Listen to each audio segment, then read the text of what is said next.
Previously on The Dark Side of Hey Arnold. Eugene Horowitz.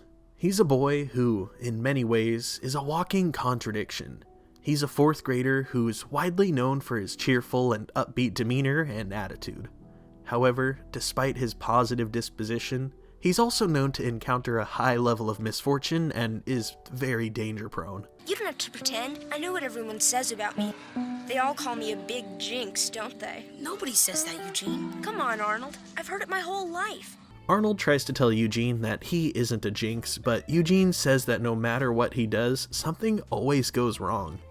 He recalls back to when he was still in diapers at daycare. We see him on the teeter-totter with Eugene when Gerald calls him, and as Arnold gets up, Eugene falls and gets hurt. After that, we fast forward a few years later, in school. We see Helga antagonizing Arnold with a crab from the classroom aquarium, and when Arnold bats it away, the crab ends up attacking Eugene in the face. Then, in art class, while Arnold is using glue to make a picture, he sets down the tin next to Eugene's frosting, causing Eugene to accidentally stick his finger in it and eat some of the glue, humiliating him in front of the entire class. It's truly messed up that Eugene's been treated the way that he has been and labeled a jinx by everyone at school, when in all reality, the bad things that happen to him are usually at the fault of the same kids who are shunning him. Rhonda Wellington Lloyd. She's a 9-year-old student at PS 118, and she's known as a self-proclaimed popular kid. Despite her claims of being the most fashionable kid in school and being a trendsetter, we see her sporting the same outfit on a daily basis for the most part. She's usually spotted donning a red sweater with a white turtleneck collar, as well as black pants and red shoes.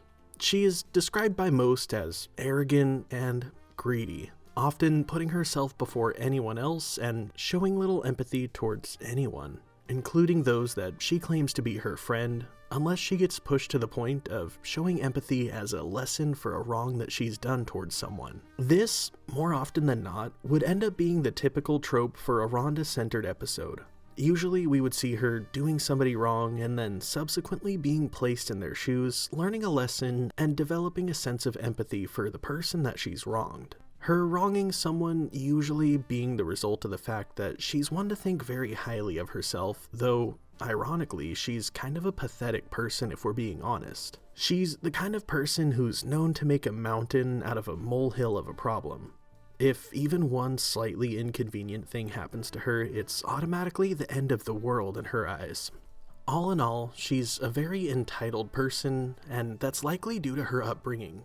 See, she comes from a historically wealthy Welsh-American family, and she's used to getting whatever she wants for the most part. One really interesting thing about Rhonda, though, is that despite her family's vast fortune, she lives a rather modest daily life. She rides the city bus to a public school, and after school she comes home to a townhouse that's really just average in comparison to the rest of the other kids' houses. Whereas her classmate Lorenzo is seen in limousines and luxury homes, as well as owning a cell phone when no other kid in school had one. This is likely because when they were originally designing her character, the show's producers and writers didn't really know what they wanted to do with her or where they were going with her character yet. She was originally an undefined side character who appeared in the background and rarely spoke. It wasn't until season 2 that we actually got some background on Rhonda and we were able to place some character traits on her. By that point though, they had already established that she rides the city bus and lives in that kind of townhouse, so it would have been really out of nowhere for them to portray her everyday life as any different, considering that they had already laid an entire season of groundwork. To be honest though, as badly as she's portrayed and as intolerable as she can be, I actually really like Rhonda as a character. The role that she plays is one that you can tell as a viewer was very thought out and intentional. They wrote her character very well and portrayed her in such a way that really sparks emotion, which can be a hard thing to pull off. She's a character that I'm gonna admit definitely grew on me over time, and as much as I can't stand her, I also appreciate the role that she plays in this show. That's why today, on our nostalgic walk down memory lane, we're gonna deep dive into the background of Rhonda Wellington Lloyd. This is The Dark Side of Hey Arnold. Arnold! Move it, football head! Hey Arnold! To start out, it feels appropriate that we begin our journey by covering the episode that started it all in regards to our understanding of Rhonda. Like I said earlier, Rhonda was originally just a side character that really didn't have any traits. She was there to fill space on the screen, and that was about it. It wasn't until the second season that we would be treated to a look into her background and characteristics. That would happen in the first episode where she had her major starring role, Rhonda's glasses.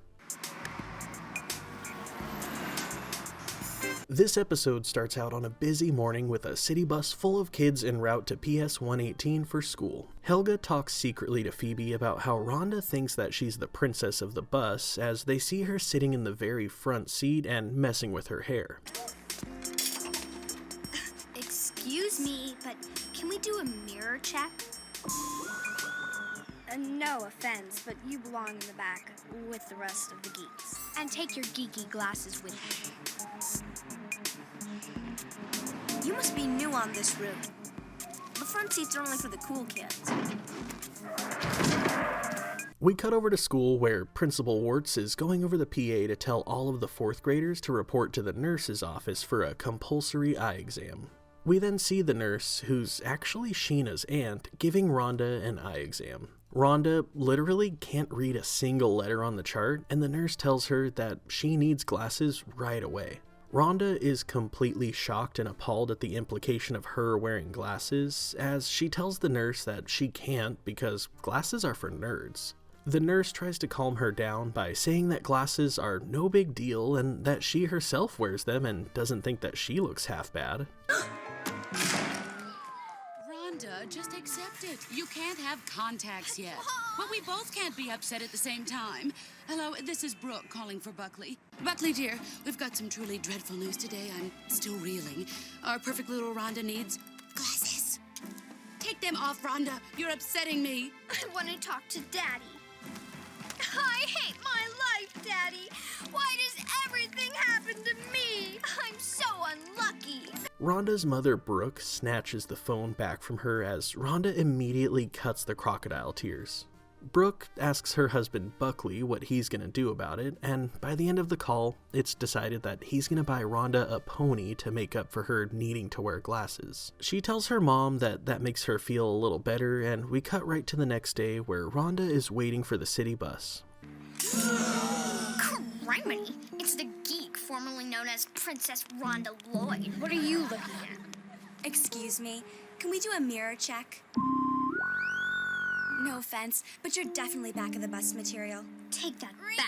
Rear, geek alert, geek alert. Back of the bus, back of the bus, back of the bus, back of the bus. Rhonda is happily welcomed by the kids who sit at the back of the bus as she shuts them right down, telling them that she's pretending not to be there. Eugene tries to tell her it's not all bad and that they have fun, but he starts getting carsick, which just pushes Rhonda right over the edge. We cut right over to the nurse's office where Sheena and Eugene are there with Rhonda, who claims that the bus ride made her sick and now she can't go to class. Eugene offers Rhonda some crackers to help settle her stomach and hopefully make her feel better. Nothing's going to make me feel better when I'm wearing these awful glasses. It's just not fair. I'm the coolest girl in class. I give the best slumber parties, and I have the most stylish and up-to-date clothes. And then, overnight, I turn into a geek, and kids like you and Sheena are feeling sorry for me, all because of these horrible glasses. I can't take it! Oh, poor dear, it's a lot of pressure being the coolest girl in class. I know. When I was your age, I was the coolest girl in class.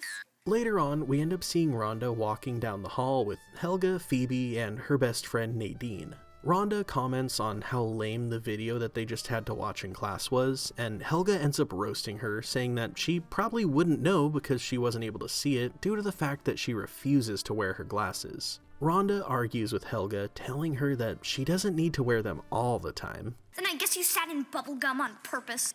I've been walking around with gum on my shirt? Nadine, why didn't you tell me?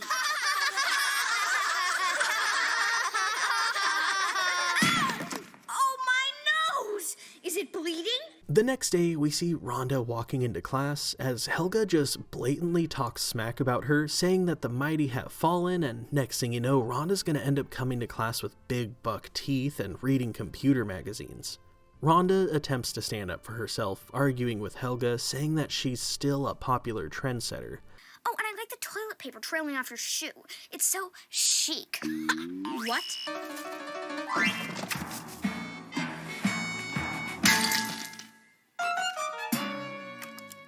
My glasses! Don't worry, we can fix your glasses. It happens all the time. Curly, give me the duct tape. Later on, we cut to lunchtime where we see Rhonda trying to decide where she's gonna sit. Arnold sees her standing there and he offers for her to sit with him and Gerald. However, Rhonda says that she doesn't need him to feel sorry for her as she walks away rather snooty. She goes to sit with Eugene and the rest of his friend group. As she drops her tray on the table, it nearly falls over and Eugene tells her to be careful because this table is falling apart. He puts a piece of cardboard under the leg to secure it a little bit better, and Rhonda asks why they sit there in the first place. Sheena says that it's because all of the other tables are already taken.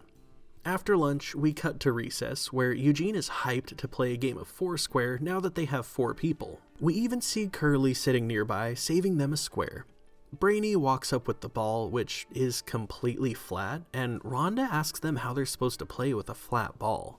Eugene explains to her that the fact that it's flat is the only reason that the other kids let them even have it. Just then, a group of cool kids comes up and starts playing at the square that Curly is sitting in, not even realizing that he's there. Yet again, Rhonda questions Eugene, asking why they let all the other kids take cuts on their court.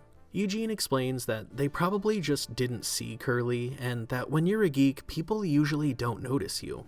We shouldn't have to play with a flat ball. We deserve a good ball, like everybody else. Everybody can hear you, Rhonda. Good. I want them to hear me. We shouldn't have to sit at the worst table in the cafeteria either. And what's the deal with the back of the bus? Why should we have to get thrown around like a sack of potatoes? Why us? Why? Don't geeks have feelings too? If you tickle us, don't we laugh? If you prick us, don't we bleed? Eugene points out that it's always been this way and that he doesn't think one person is going to be able to change it. Rhonda then declares that if she's going to be a geek, then the rules about being a geek are going to change. She suggests that they all should fight this injustice together. It's about time you show the other kids that below that pencil neck of yours beats a brave heart. And you two, don't let anybody put you down. Be proud of who you are. You're so brave, Rhonda. You're the queen of the geeks. Queen of the geeks. Queen of the geeks. We then fast forward to later that day. School is out and a bunch of kids are waiting to get on the city bus. They all file in as they each pay their bus fare. As Rhonda gets on the bus, she stops at the front to tell one of the popular girls to scoot over because she's gonna sit there. Let's ask the mirror. Mirror, mirror on the bus, is she a geek or one of us? Geek. I'm not going anywhere. I like it fine right here. I don't make the rules, you know. Now just go. It's a free country. I can sit wherever I want. Not on this bus. You can't tell me what to do. I'm not moving. What are you looking at?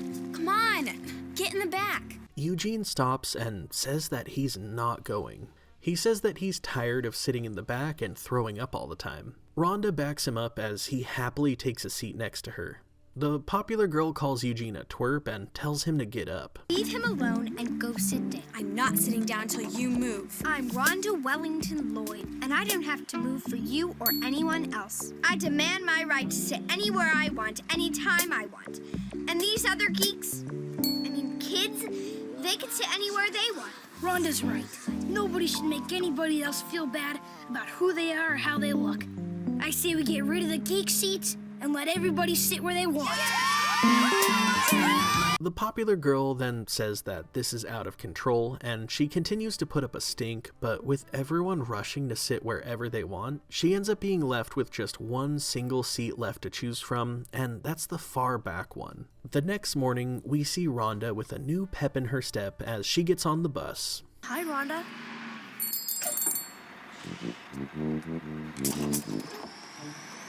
Excuse me, but where are you going?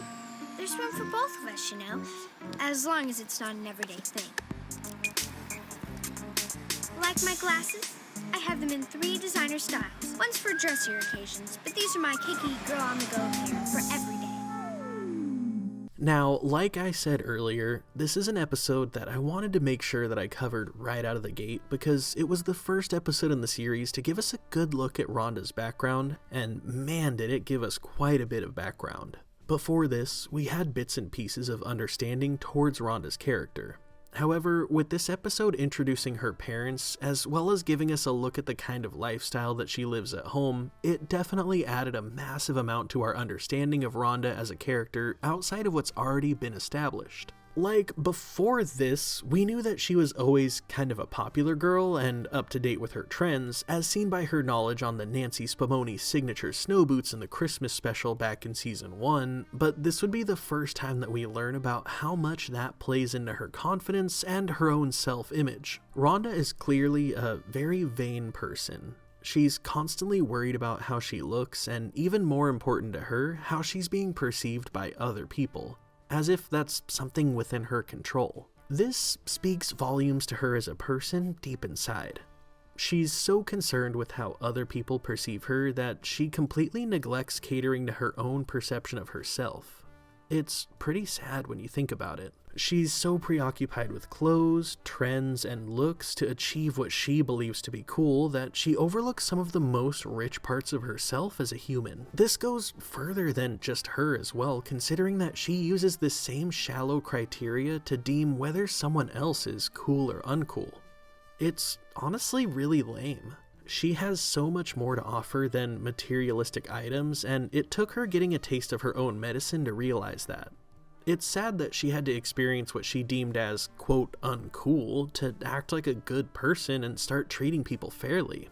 In the beginning of this episode, it can be gathered that her view of the world is very black and white. In her eyes, either you're cool or you aren't, and what defines a person as cool in her mind are very minuscule and often shallow things. For example, the exact thing that this episode revolves around, having glasses. For Rhonda, just simply having glasses is enough to ruin her completely and make her uncool. In her mind, it doesn't matter how they look or if she has fancy, expensive designer frames, just the fact that she has glasses in the first place makes her not cool.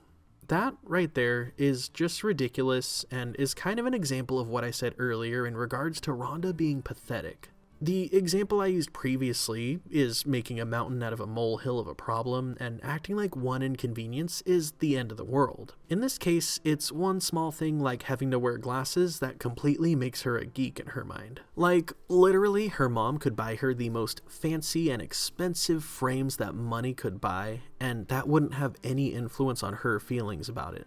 She's still uncool in her eyes, I guess, just for having some vision issues. It's just kind of an immediate 0 to 10 kind of mentality, and it's ridiculous to be frank. In all reality though, if I gathered anything from this episode, it's that clearly Rhonda gets her materialistic, self-absorbed, and over-the-top dramatic ways from her mother, Brooke. While she's in the eyeglasses shop with Rhonda, we hear her talking on the phone with her husband, Buckley. She tells him that it's dreadful news and that she's still reeling from it as she painstakingly tells him that their perfect little girl needs glasses. The way she talks is just very overdramatic if we're being honest.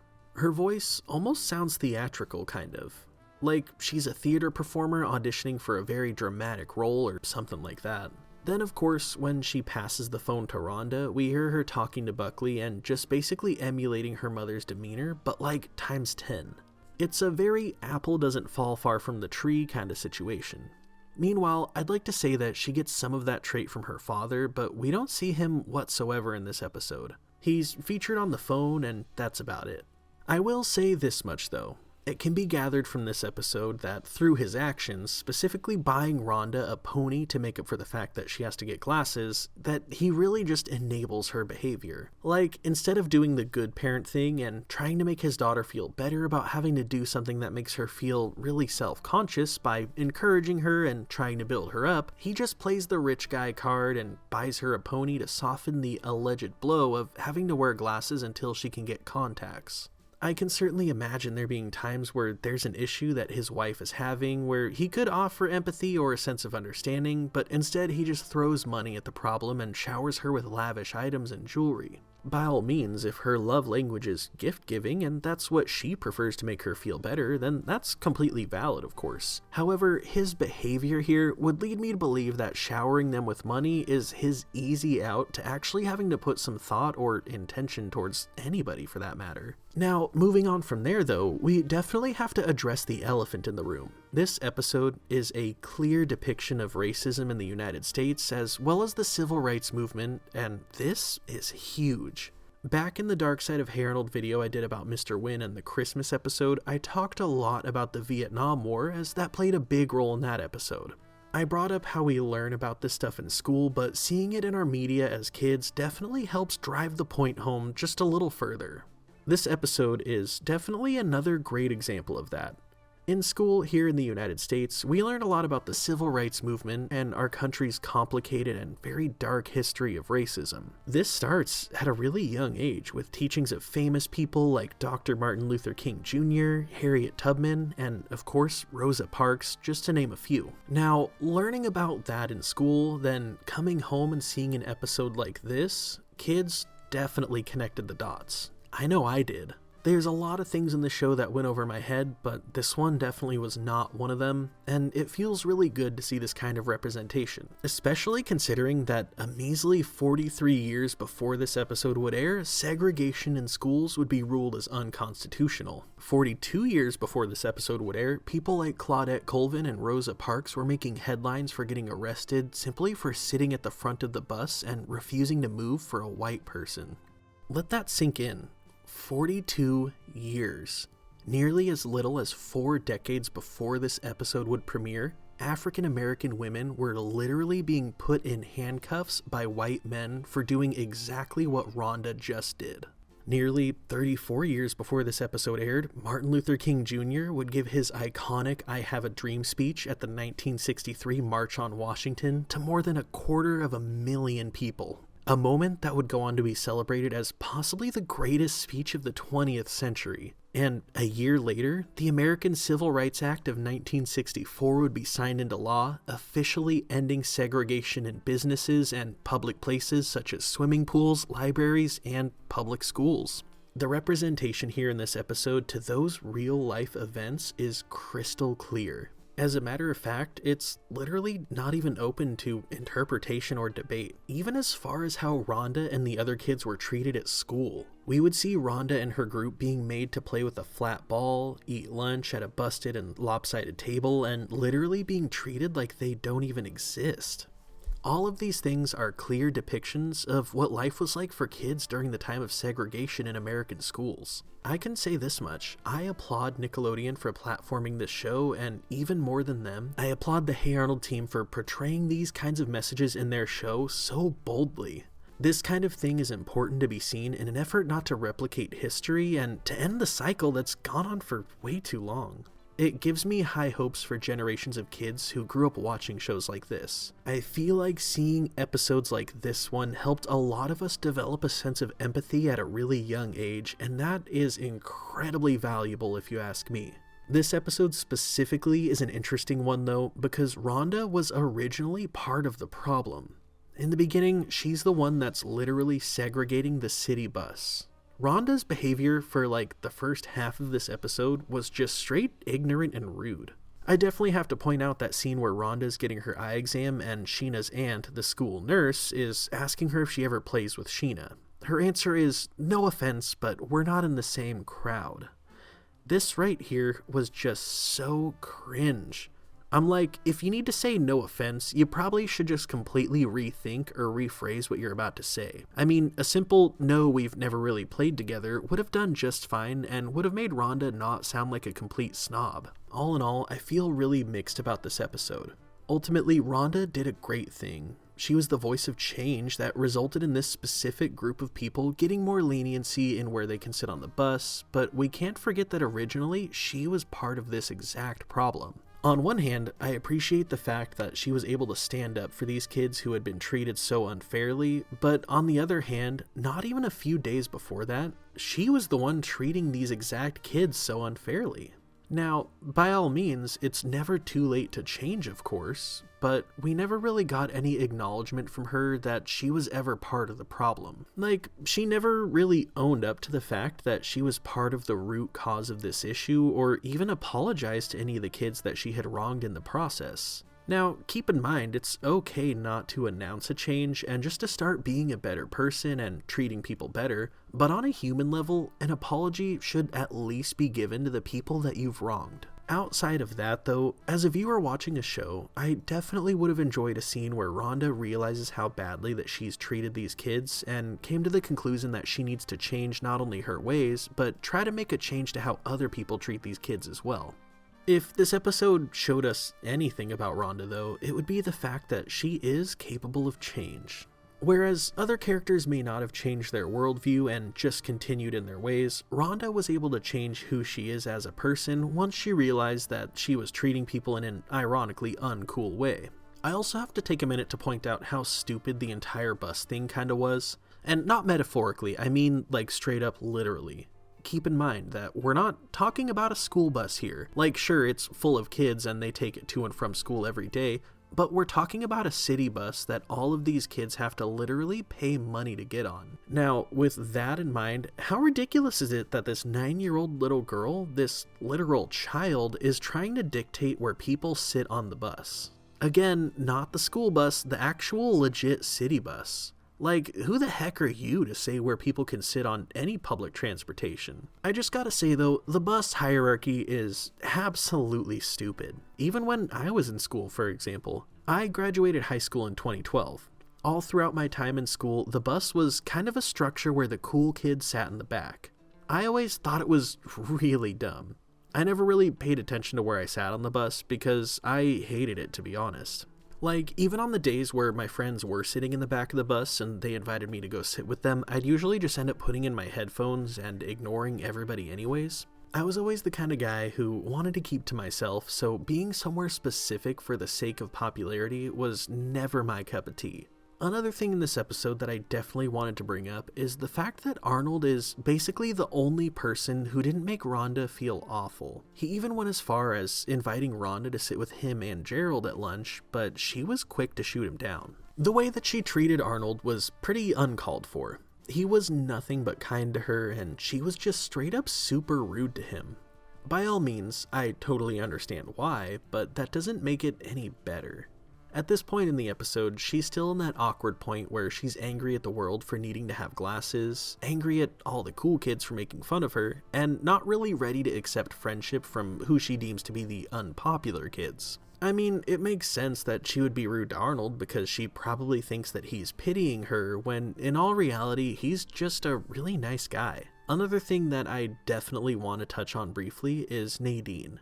More than anything, there are a few things that I want you to keep in mind for later. I'm not ready to fully dive into Nadine yet, but there's a couple things here that I want you to keep in mind that we're going to circle back to later. First of all, during that scene where the girls are walking in the hall and Helga is roasting Rhonda for having sat in the gum, Rhonda gets upset at Nadine and asks her why she didn't tell her that she had gum on her shirt. Now, I will say this much, it's highly possible that Nadine didn't notice that Rhonda had gum on her, but on that same note, Nadine was walking basically right behind Rhonda, so there's a high likelihood that she could have noticed it. The other thing I want you to keep in mind is the fact that towards the end, we see Rhonda trying to play with her new friends, meanwhile Nadine is running around and trying to catch a bug. This was just odd to me because Rhonda and Nadine are best friends and they're usually inseparable. They pretty much do everything together. More often than not, they end up spending recess together. It was just kind of odd to me seeing Nadine off and doing her own thing and not hanging out with Rhonda. At face value, it seemed kind of out of character for Nadine to not be all too supportive of her best friend in this episode. The last thing about this episode that I really wanted to touch on is the fact that Rhonda has very, very bad eyesight. Like, she couldn't even make out a single letter on the eye chart. Now, with that knowledge, I can't help but wonder how long she's been struggling to see. I mean, how has she been able to possibly get passing grades in school with eyesight that bad? I imagine she probably can't even see the front of the classroom to read anything that Mr. Simmons writes on the board. You'd think that the school would have maybe given the kids an eye exam before this, considering that they're all in 4th grade, but honestly, the school isn't really ran by the best administration, so I can't say that I'm surprised. Moving on from there, we're going to check out an episode from Season 4 that dives a little bit more into Rhonda's perception of herself, as well as her self-awareness. We're looking at the episode called Polishing Rhonda. This episode begins at PS 118 during the start of the school day. In the halls, we see Rhonda showing off her new leather platform shoes that were custom made in Milan to all of her friends. You know, custom made, as in they only fit me. Sorry, Rhonda. Sorry? You just scuffed my one-of-a-kind Caprini platform. Look, it was just an accident. Well, maybe if you didn't stomp down the hall with those massive saddle shoes of yours, this little accident could have been avoided. Not another word. Step off, you big Neanderthal. Just then, Principal Warts approaches to break up the fight, telling the girls that this is a massive violation of school rules. We cut right over to later that day, where Rhonda's at home telling her parents about what happened. She completely over-dramatizes everything, saying how barbaric it is that Patty completely thrashed her boot and then threatened to pound her. We couldn't agree more, dear. And so, your mother and I have decided to send you to the Young Sophisticate After-School Polishing Academy for Boys and Girls. All the Lloyds have attended, you know. Though traditionally, family members have enrolled in the 6th grade, we thought, considering the circumstances, that you should start right away. It's high time you were around others more like yourself, darling. Rhonda is absolutely thrilled to hear that her parents want to send her to this polishing school. She stands up to thank her parents and calls for a family hug. Meanwhile, across town, we see Patty sitting on her couch and talking to her parents. They're having a gentle conversation with her about how they've been concerned about her recently because she's getting in a lot of squabbles at school and she doesn't have very many friends. And so, we've decided to sign you up for the Young Sophisticate After-School Polishing Academy for Boys and Girls. The brochure says it'll help socially activate you. Wouldn't you like that, Muffin? I guess. After that, we cut right on over to the first day at polishing school where Rhonda is walking in for the first time. She takes one look around at the group as she excitedly exclaims that these are her people. Just then, we see Patty tap her on the shoulder from behind, saying "excuse me," and not realizing that she's talking to Rhonda. Rhonda turns around, dumbfounded to see Patty there. She's completely rude to Patty, who threatens to beat her up, and the two decide that they're going to stay far away from each other as class begins. The first exercise sees the kids all spreading around the room like they're at a party, and one by one they'll walk up to the punch bowl and get a glass of punch. Let's begin with Rhonda Lloyd. Hello? Do you think you could get out of my way? And now, Patty Smith. Pardon me. Excuse me, please. We then get a nice montage of the class partaking in different activities, including a pet show, a simulated tea party, and show and tell.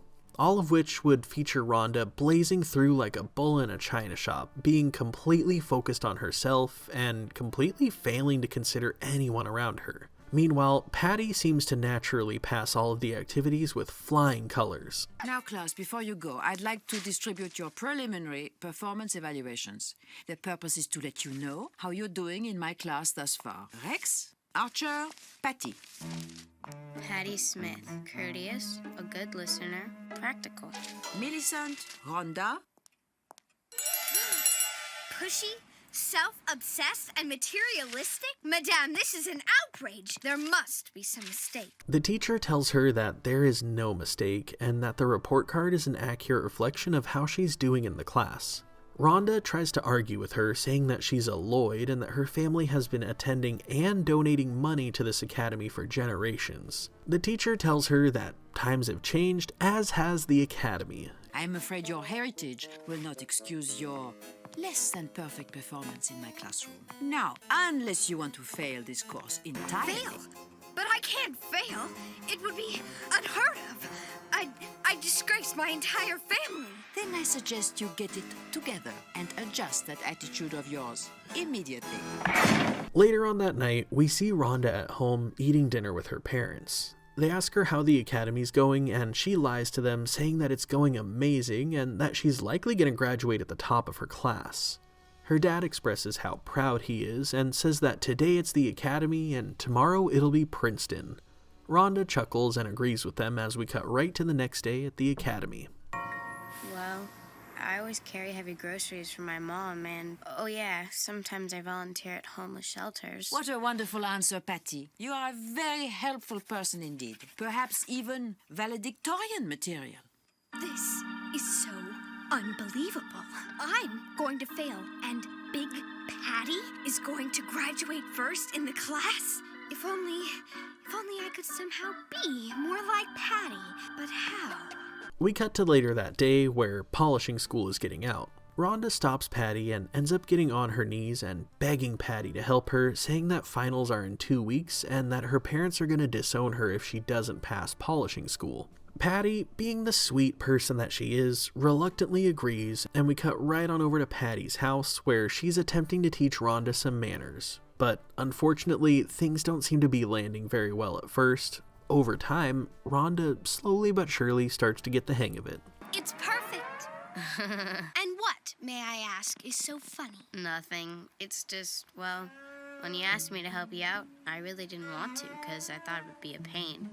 But now, it's just sort of funny how we kind of hit it off, isn't it? Yeah, it's funny. Well, if there's nothing else I need to know for tomorrow's final, I really ought to be going. As Rhonda leaves, she runs into Arnold outside, who's taking his pig Abner for a walk. Confused as to why he's seeing her leave Patty's house, he asks her when her and Patty became friends. Patty and I are not friends. I'm just getting her to help me with some schoolwork. Patty and me friends? Please! That's ridiculous. We then cut to the next day at polishing school where the final exam is underway.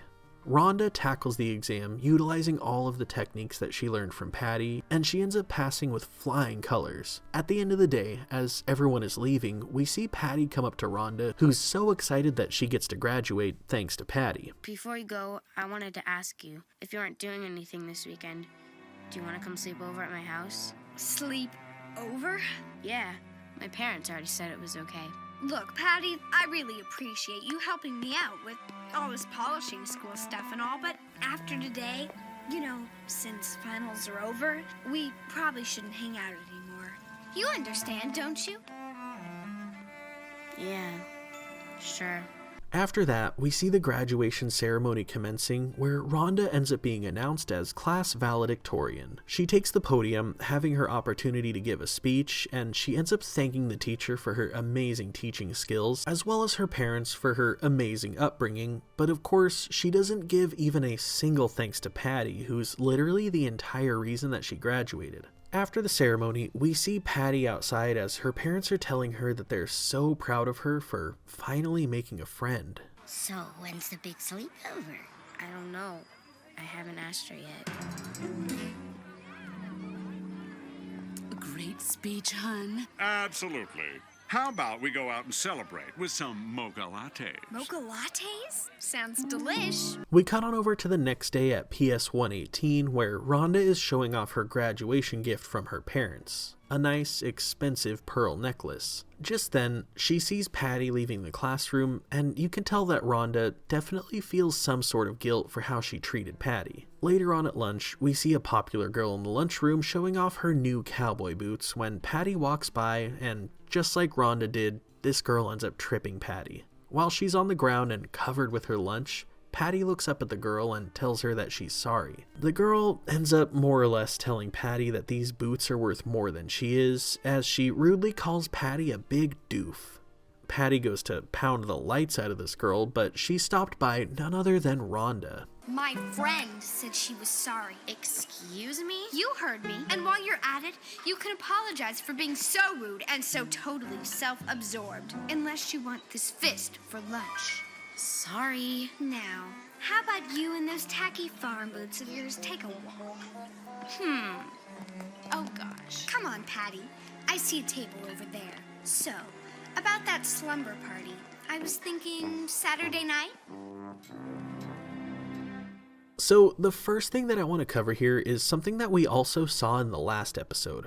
Rhonda definitely has a big habit of being a bad person and treating somebody badly, then all of a sudden turning a new leaf and treating that person nicer without any apology for past behavior or anything like that. Much like in the last episode where Rhonda was really rude to that girl on the bus, then at the end she ends up being nice to her all of a sudden without saying sorry for being rude before. We essentially see Rhonda do that same exact thing to Patty. Like, she is straight up mean to Patty and acts like she's too good to have a sleepover with her. Then, out of nowhere, she ends up standing up for Patty and calling Patty her friend. Then, as they both walk back to the table to sit together, Rhonda immediately brings up them having a sleepover together on Saturday. Now, please don't get me wrong. I'm so glad that Rhonda did those things. That was definitely the right thing to do after Patty did so much to help her. However, it really speaks a lot about her personality that she never really seems to own up to what she's done. She's not very good at taking accountability, all things considered. I mean, it's not that hard to apologize for wronging someone, but to Rhonda, changing her ways is just as good. Like I said before, it's not like she needs to announce her change and make a whole stink about it, but as a viewer, it definitely would have been nice to see a scene where Rhonda apologizes for how she treated Patty and kind of owned up for being a bad person. More or less, this is me coming to terms with the fact that this is likely going to be a recurring theme in every single episode that we cover over the next couple of hours. All things considered, this episode ties a lot into what I was saying earlier about Rhonda's perception of herself and how much it's based on material items. In this episode, it's definitely about those same items to a degree, as we see her fixated on her custom-made in Milan platform shoes. She uses the shoes in the beginning as a status symbol to show off how great she is and make herself seem better than everyone else because her shoes are designed to fit her and only her. However, when these shoes get even the slightest scuff across the top, she acts like it's the end of the world and that she has to throw the entire shoe away and just keep one of them. She makes the mountain out of a molehill of a problem, just like we were used to her doing, which is, of course, no surprise. Further than that, more than materialistic items, she makes her worth about experiences in this episode. We've seen her do this before with gloating about ski trips and the like, but in this episode specifically, her focus is on the polishing school. It's not about the skills and etiquette that she's supposed to learn in this school. It's about the fact that, in her eyes, this is a prestigious and distinguished school, as well as a rite of passage as a member of the prominent Lloyd family. It, by default, equips her with a sense of entitlement and hubris while she's within the walls of this school. At one point, we even see her play the "Do you know who I am" card, and that drives me nuts, no matter who it's coming from. Honestly, it doesn't matter who you are. I don't care. It doesn't matter how much your mommy and daddy donate to the school. You're there to learn just like everyone else, and just because your parents give the school money doesn't mean that you get a free ride by default. This is, yet again, another great depiction of real-life issues in this show. This is something that unfortunately happens all the time with college universities, but it doesn't usually go like it did for Rhonda. Usually, the parents pay the school and the kid benefiting from it gets a full ride without really having to do anything, and very rarely do they get caught like Aunt Becky from Full House did, or shot down by the teacher like Rhonda did. It's just gross, entitled rich people behavior, and it reeks of privilege. Other than that, it's honestly deplorable how Rhonda treats Patty. She just completely uses her and expects her to be okay with it. Patty makes it very clear that she feels like her and Rhonda are hitting it off well, and Rhonda literally kind of placates that feeling. All the meanwhile telling Arnold that she would never be friends with somebody like Patty. She even straight up tells Patty to her face that after today, the two of them shouldn't talk ever again because Rhonda wants to save face. It's nasty to see that Rhonda was willing to treat Patty so badly after Patty so graciously helped her, which she certainly didn't have to do, by the way, and Rhonda just expects Patty to act like it's not a problem. And Patty, being the sweet softie that she is deep down inside, really does act like it's not a problem. At this point, Rhonda had earned her respect, and Patty was under the impression that Rhonda had changed. However, it's clear that Rhonda hadn't, but that didn't change how Patty treated her. More than anything, Patty was just really hurt, let down, and disappointed rather than being angry and spiteful towards Rhonda. That says a lot about Patty as a person, and it definitely makes me think back to the Harold video that I made in this series. There were a couple episodes that revolved around Harold and Patty's relationship dynamic, and there are quite a bit of similarities between those episodes and this one. Namely the fact that both Harold and Rhonda felt the need to treat Patty differently in public than they do behind closed doors in an effort to save face. Honestly, this all just makes me feel really bad for Patty. She gets treated so awfully by people who she does favors for on multiple occasions throughout this series, and instead of being a spiteful person about it, she always goes the high road and treats that person with respect. With that being said though, similar could be said about Rhonda, but with the roles kind of reversed. Rhonda kind of has this habit of treating people who help her badly, and it's really unfortunate.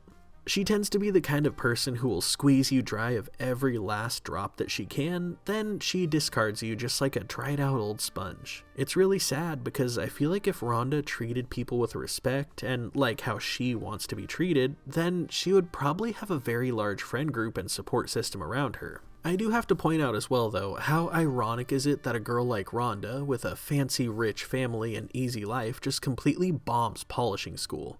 And she was so excited to go too. She felt like it was going to be a cakewalk and that she was going to finally be around her kind of people. Meanwhile, Patty, who's a very polite person that lives a rather modest life and was very hesitant to go, excelled in the class and passed with flying colors. This is certainly a reflection of Patty's upbringing. I honestly wouldn't be surprised if the teacher didn't really need to teach Patty anything at all because she seems like a really well-mannered person to begin with. She's known for being big and tough for sure, but usually when she beats someone up, it's because they were talking bad about her or teasing her. I mean, you gotta recognize the irony here. It's kind of funny that this school, which seems aimed at snooty rich people, was really tough for the snooty rich girl to pass. In all reality though, it is pretty messed up when you think about it. The act of your parents sending you to this polishing school kind of screams, I don't think you're good enough, and someone other than me needs to teach you to be better. All things considered, this school is basically a program to help unruly kids get their act together, disguised as this fancy etiquette school for affluent people. I mean, if you look at it another way, it's kind of like Beyond Scared Straight, but instead of a prison and scary people yelling at you, it's just a bunch of rich people pretending to be civilized. Moving on from there, I want to touch on just a little bit of both sets of parents in this situation. It's really interesting to compare the parenting style of Rhonda's parents to that of Patty's. Rhonda's parents like to take a very lazy and money-driven approach to parenting.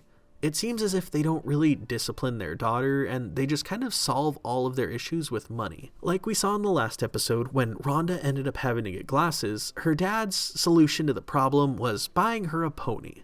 In this episode, the answer to Rhonda being an unruly kid and getting into a fight is spending the money to send her to this opulent school for rude rich kids. Like, we see Rex Smythe Higgins here of all kids, and that should tell you everything you need to know about the kind of kids that go to this school. Very wealthy, very snooty, and very rude. Her dad sending here is basically both a punishment and a reward, kind of. I'm not sure if punishment is the right word here, but it seemed as if the Lloyd family kids go to this school in 6th grade as a rite of passage, kind of like a reward for reaching that age, as evidenced by the fact that Rhonda was so excited to go there finally. However, I say punishment because he's not sending her there for a good reason. It's not because she's of age now or because it's a rite of passage at this point. He's sending her there because she's getting into fights and has really bad manners. Her parents have to see it and deal with it firsthand. I'm sure they see the worst of her behavior as well. I wouldn't be surprised if they got fed up with her attitude and decided to send her there so she could get a little more respect. Meanwhile, Patty's parents seem to be kind of projecting on her in a sense. Like, don't get me wrong, they said they wanted to send her there because she's been getting into fights and she's rather abrasive at times, but on that same note, they seem very fixated on the idea of her making a friend finally. Patty didn't seem all too excited about making a friend, but for some reason her parents were really pushy about it. I mean, I get it. They don't like seeing their daughter alone and they want her to have a social life. But it was just kind of odd how fixated they were on their daughter making a friend and having a sleepover.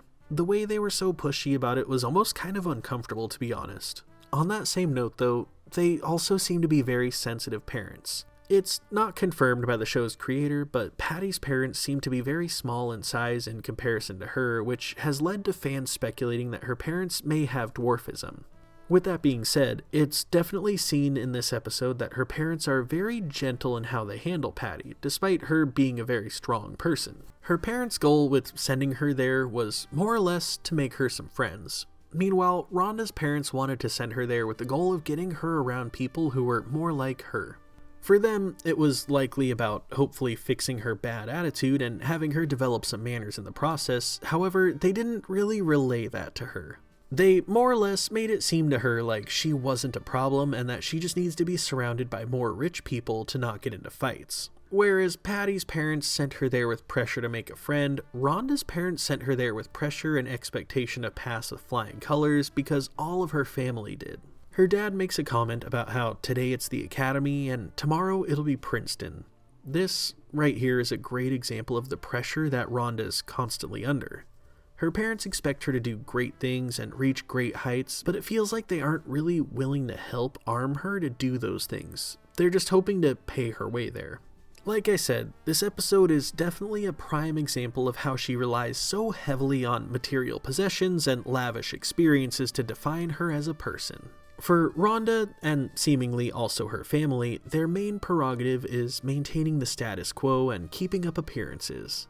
It's very interesting how in most Rhonda episodes, by the end of it, it's still about this status quo for her, even though she may have learned her lesson in regards to how she may have wronged somebody else. This next episode, though, is one that kind of breaks that mold a bit. We're going to check out an episode that showcases her need to maintain her rich and cool persona, but by the end, she seems to have a pretty big change of heart. We're looking at the Season 3 episode, Cool Party. This episode starts out in the afternoon at PS 118 as recess comes to a start. The kids are all filing out onto the playground and Rhonda calls Arnold over to talk to her. She hands him an envelope saying that it's for his eyes only. He opens it up, and inside he finds an invitation to a high tea party at Rhonda's house tonight, with restricted invitations. It means not everyone's invited, okay? Only the cool kids. Last time I had a party, I invited everyone. This time, I'm downsizing. I'm eliminating the geeks. See, you, Arnold, have made the cool list. How'd I do that? I don't know, I guess it's your moodiness, that brooding air of mystery you have, Arnold. Your unique sense of style. My unique sense of style? Yeah, like that weird little skirt thing you always wear. It's cool. It's my shirt, Rhonda. Rhonda tells him that she'll see him later tonight, and we cut on over to Arnold and Gerald sitting on a table together at recess. Though Rhonda was clear that he was supposed to keep it on the down low, we see Arnold talking to Gerald about how stoked he is to be on Rhonda's cool list. He says that he was sure he's more fitting for the geek list, but Gerald reminds him to stop and look at all the other people around him. Arnold then asks Gerald if he's going to the party, and Gerald tells him that he wasn't invited. Arnold says that he's sure that she's gonna invite him. You're right, Arnold. After all, I am the definition of cool.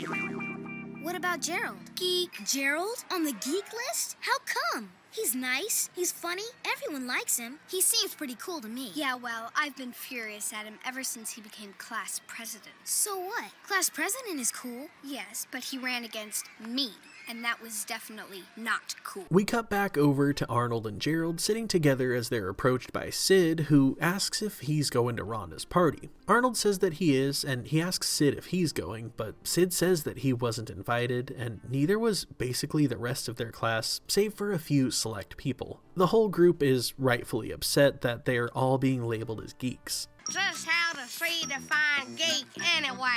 Unabridged Dictionary of American Slang defines geek as a circus performer whose job is to bite the head off a live chicken for the audience's amusement. Bite the head off a chicken? Well, that's totally unfair. None of us bite off chicken heads, except Curly. Yeah, and that was just the one time. The kids all express their feelings about Rhonda's list, ranging from sadness to complete anger. They all start going off about all the different self-deprecating reasons why Rhonda may have put them on the geek list. Forget her, you bunch of losers. Since when does Princess Rhonda Lloyd get to decide who's cool and who's a geek? Doy, who died and made her president of the universe. Yeah! Forget Ron's stupid party! Arnold starts to think that him going might not be such a good idea, but all the other kids tell him that he should go because there'll be free food and he was born with a silver fork in his mouth, so he better take advantage of it. They all storm off and we cut to later that day where Arnold is arriving at Rhonda's party. Arnold, doll. Chow, won't you come in? Arnold the doll? Arnold, you of course know Nadine and Katrinka, but please meet Rex Smythe Higgins III. There's cucumber sandwiches and ladyfingers on the buffet. Help yourself. Thanks. I've been to England, too. My second cousin lives there. She's a Duchess of some kind. She's actually... Hey, Arnold. Hey, Park. Hey, Peapod. Having any fun? Not really. The group of boys admits that this is one of the most boring parties that they've ever been to.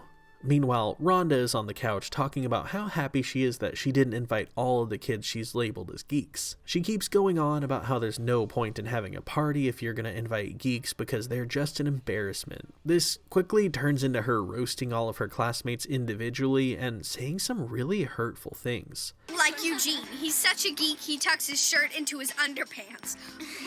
And Harold, oh, please, the way he eats. I can't bear to be in the same lunchroom with Harold.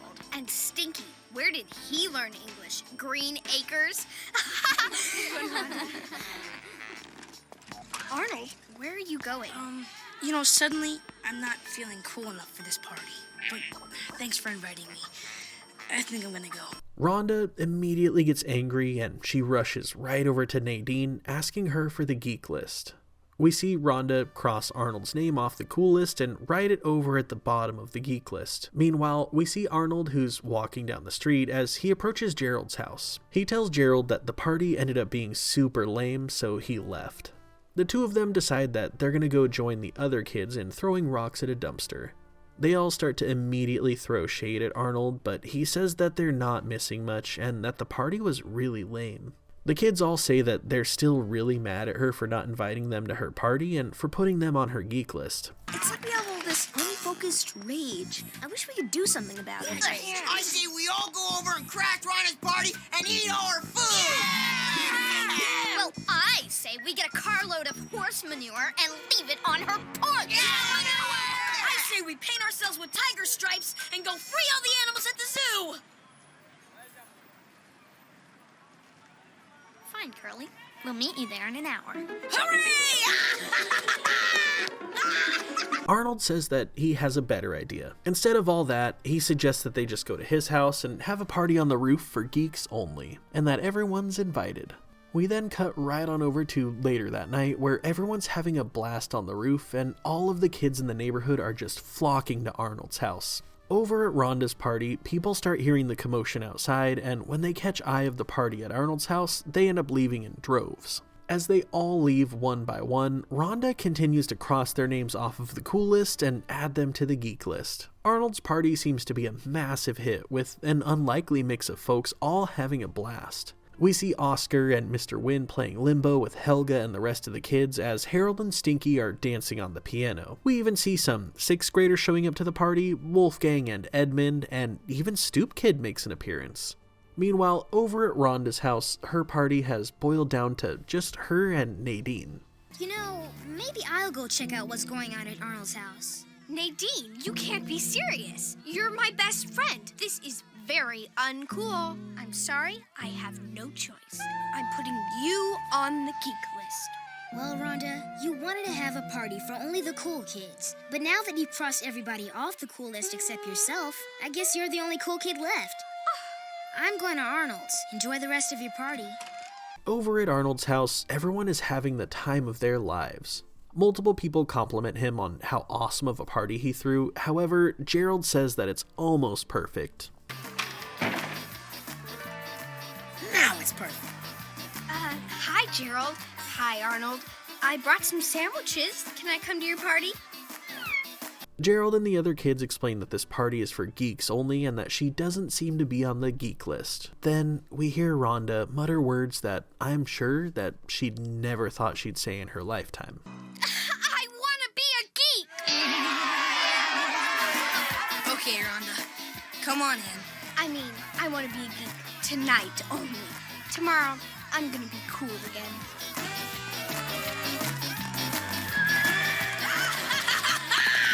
Free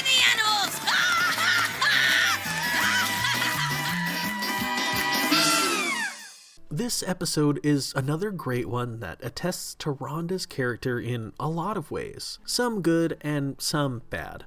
Honestly, more bad than good if I'm being honest. So with that being said, I'm going to start with the good side. This episode is another one that certainly showcases her ability to change. It may not have been permanent, as shown in the end by the way she said that she wants to go back to being a cool kid the next day. However, there was a recognition that she had done wrong, and she felt the pain of being excluded as a result of how she was treating everyone else.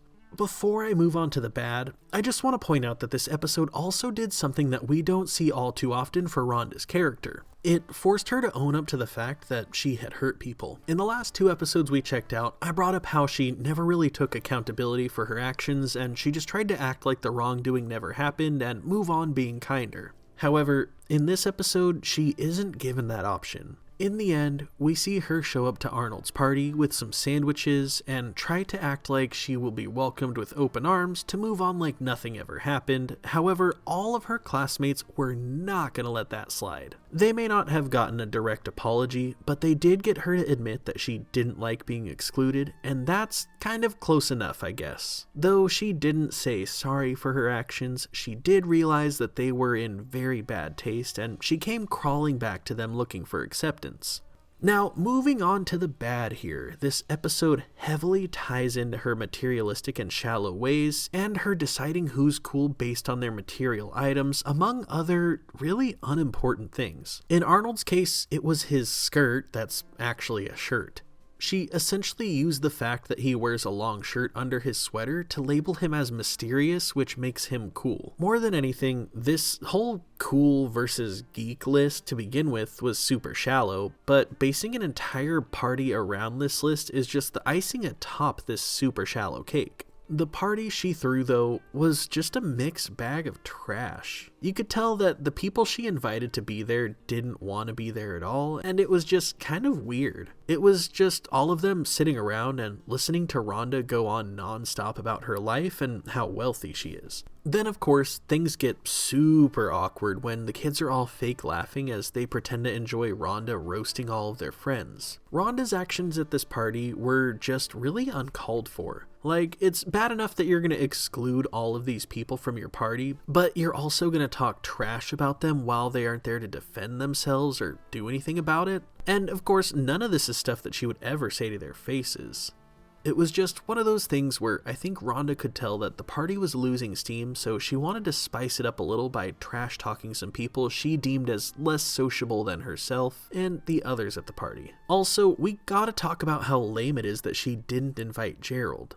Like, of all the people, I'd expect him to be on the cool list. He's one of the coolest and nicest kids at school, just like Nadine said. It was just dumb because her basis for not inviting him wasn't even in reference to his social status or how cool he is at all. As it relates to Gerald, it was completely personal and just her being spiteful towards him about losing the race for class president. It just goes to show that her criteria for who is or isn't cool is pretty much baseless and doesn't really come from a place of any facts or logic. It's just really based on Rhonda's feelings and her skewed perception of what makes people worthwhile in her head. It's completely pointless because literally the entire world could deem somebody cool, but if she doesn't like them on a personal level, they are never going to be cool because in her mind, she is the end-all be-all of cool, and only she gets to decide who is or isn't cool.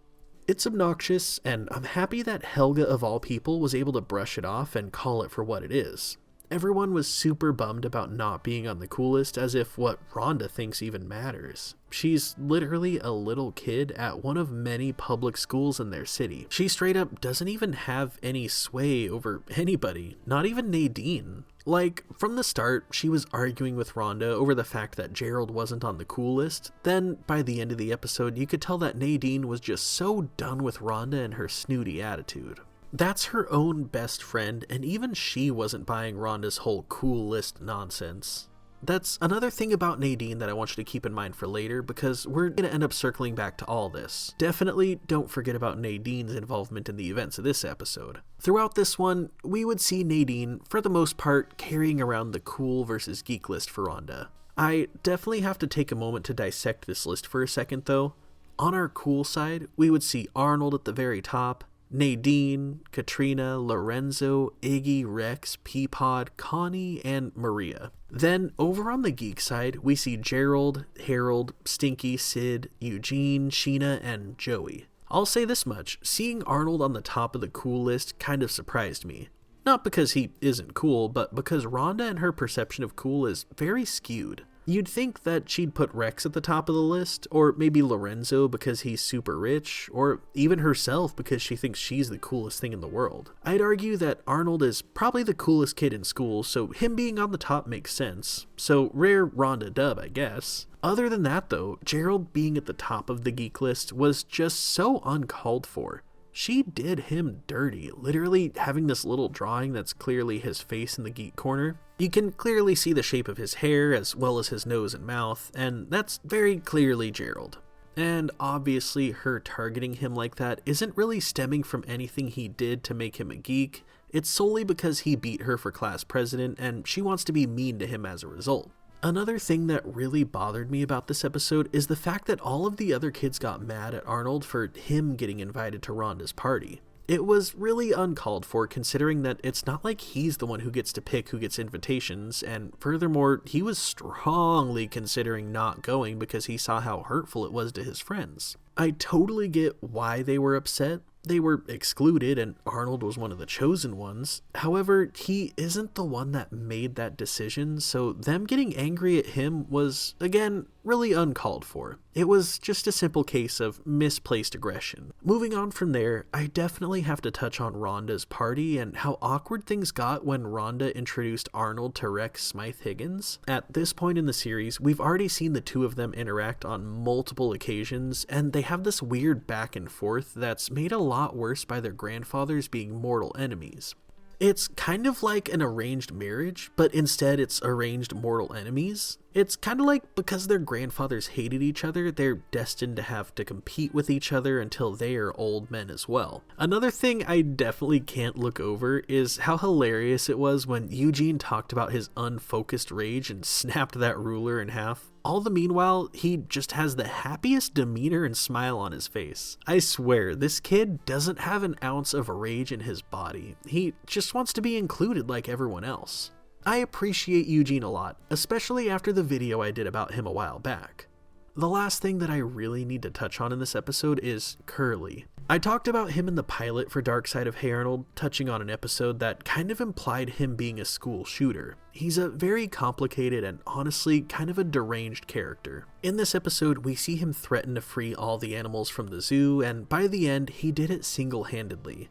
Curly is an interesting character, and it'd be very remiss of me to make an episode dedicated to Rhonda and not bring him up at all. Throughout this series, we would see him creeping on Rhonda constantly. I remember bringing it up in my video about Eugene because there's an episode where Curly goes as far as sneaking up behind Rhonda to smell her hair, among other really creepy things as he obsesses over her. This obsession would definitely be one-sided as Rhonda seems to want absolutely nothing to do with Curly. He can be very odd and rather overbearing, to be honest. However, there is one specific episode that really peeled back many layers of the situation between Rhonda and Curly, and that's going to be none other than the season 5 episode, Curly's Girl.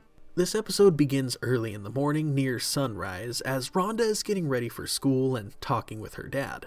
As you know, tomorrow is your mother's birthday, and I wanted to show you the fantastic gift I bought her. It's a genuine Moscow mink. Yes, I can't wait to see Mother's face light up tomorrow when we give it to her at her birthday party. Oh, Daddy, it's exquisite. Just so lovely. Don't peep a word to her about this rare pelt. Well, it's school time for you, Rhonda, dear. Now give Daddy a kiss, as I, too, must dash. Rhonda says bye to her dad and just can't resist the urge to go check out the expensive fur coat a little bit more. She tries it on and admires how fantastic this mink coat is. Rhonda decides that she's going to sneak the coat to school and wear it to the art show at school tonight. Just like that, we cut right on over to the art show where Rhonda walks in, making a statement with her entrance in the fancy coat. Are you at all aware that you're wearing that genuine fur flies right in the face of the predominant and I think sensible belief that it is cruel to massacre poor innocent minks, ermines, and other weasels just for material satisfaction? Yeah, what'd the weasel ever do to you? Ooh, you pretty princess. Your mink is so soft, so inviting. Ugh, get away from me, you creep. Tonight's our night, Rhonda. I can feel it in the air. Listen, you slimy piece of ick. I don't like you, so stop touching my coat with your grimy hand. Curly says that all he wants is to be Rhonda's boyfriend, and she says that she will never have anything to do with him. We cut over to later that night where the show is coming to an end and Rhonda is eating a candied apple in the mink coat. Just then, Park comes up from behind holding a painting and he accidentally bumps into Rhonda, causing her to stain her mom's present. She rushes out in a panic and goes to the water fountain trying to clean the coat off. I'm going to save your life. My parents own the big dry cleaners on Lexington. A dry cleaners? That's right. I can get your mink coat looking new and fresh. But I need it by tomorrow morning. Then Curly's your only hope. You mean you can definitely clean this tonight? Yes, I can. And the price you'll have to pay won't be that bad. I can get you cash in the morning. I don't want your money. Here's the deal. Curly cleans the fur, and you, Rhonda, all you have to do is pretend to be Curly's girlfriend for a week. Rhonda immediately says absolutely not, but after Curly continues to persuade her, reminding Rhonda that she has no other choice, she begrudgingly agrees to pretend to be his girlfriend until Friday at noon. 12 noon, I get to dump you. Sure, Friday at noon. That is, if you haven't fallen completely in love with me by then. As if. I'll just take a couple of pictures so you don't back out of the deal. Well, let's clean this coat of yours, girlfriend. We see Curly suiting up and taking the coat into the cleaning room. He gets to work on it, scrubbing it and steaming it until it's good as new. Later on, he's walking Rhonda home and they go over some cues that he's tried to train her with of things to say when he does a specific action. And when I do this... I know, I say, you and me, baby, you and me forever. Good. And throw on a lot of, you sweet thing, and how can I deny our love, and Curly, I'm so lucky to be your girl. Oh, my life is over. Come on, sweetie. You'll see by the end of the week that I'll grow on you, and you'll want to be my girlfriend. The next day, Rhonda gets on the bus with Nadine, and we see Curly make a public spectacle of his love for Rhonda, forcing her to sing it out loud for everyone to hear. Curly announces to everybody that Rhonda is his girlfriend, and everyone on the bus sits there looking dumbfounded and in disbelief at the two of them. At school, Curly approaches their classroom, basically dragging Rhonda and forcing her hand into his back pocket. The two of them sit down, and as Rhonda is questioned by her classmates about her love for Curly, she tells them that it's her and Curly forever. I have a special present for you that I want you to wear. There's no way I'm wearing that shirt. I can't believe I'm wearing this shirt. I guess it's official now. I've never seen Curly happier. Back in class, we see Curly walk up to Rhonda and give her a heart-shaped picture frame with a picture of him in the middle of it, saying that it's worth 1,000 I love yous. We then cut right over to Friday, where Curly is sitting at the table with Arnold, Stinky, and Gerald. Just then, Rhonda walks in and pulls Curly aside to talk to him. And in approximately 30 seconds, our deal's over, and I don't have to pretend to be your girlfriend anymore. Oh, come on, Rhonda. You know you've grown to adore me. Curly, you're a low-down, despicable creep. It's over between us. I never want to speak to you again. Now crawl back under the rock you came out of, you slug. You okay, Curly? We see Curly riding the bus home and crying his eyes out into the t-shirt that Rhonda was wearing. Nearby, Stinky and Arnold are talking about the situation, and Arnold points out how sad that Curly is. Stinky says that he feels really bad for Curly because he was used and abused by Rhonda. Just then, Rhonda walks up to sit by Stinky on the bus, and he refuses to let her sit, saying that he doesn't want to sit with a heartbreaking harpy. Curly ends up taking it really hard, and as a result, the kids in class treat Rhonda very badly. They end up making her sit alone at lunch, as even Nadine and Sheena refuse to sit with Rhonda. We even see Curly in class painting her name on his arm, while everyone else can't help but notice how sad he is. May I borrow the black paint, Helga? Perfect. It'll match the color of your heart. Excuse me? You heard me, Cruella. Unbelievable. Curly, do you want to eat anything? You're just sitting there. Curly's a broken man. Later that day, Rhonda ends up waiting for Curly outside of his house, and she confronts him. She says that ever since their pretend relationship and fake breakup, everyone has shunned her completely. She says that she's the most popular girl in class, and she's not going to stand for it. She tells Curly that it's her job to cast people out, not the other way around. And so, starting tomorrow, you're gonna stop your pathetic moping and help me win back some sympathy. I am? Yes, by being my boyfriend again. You mean you want me back? Just until everyone rejoins Team Rhonda. Oh, sweet pea, I won't let you down! Good.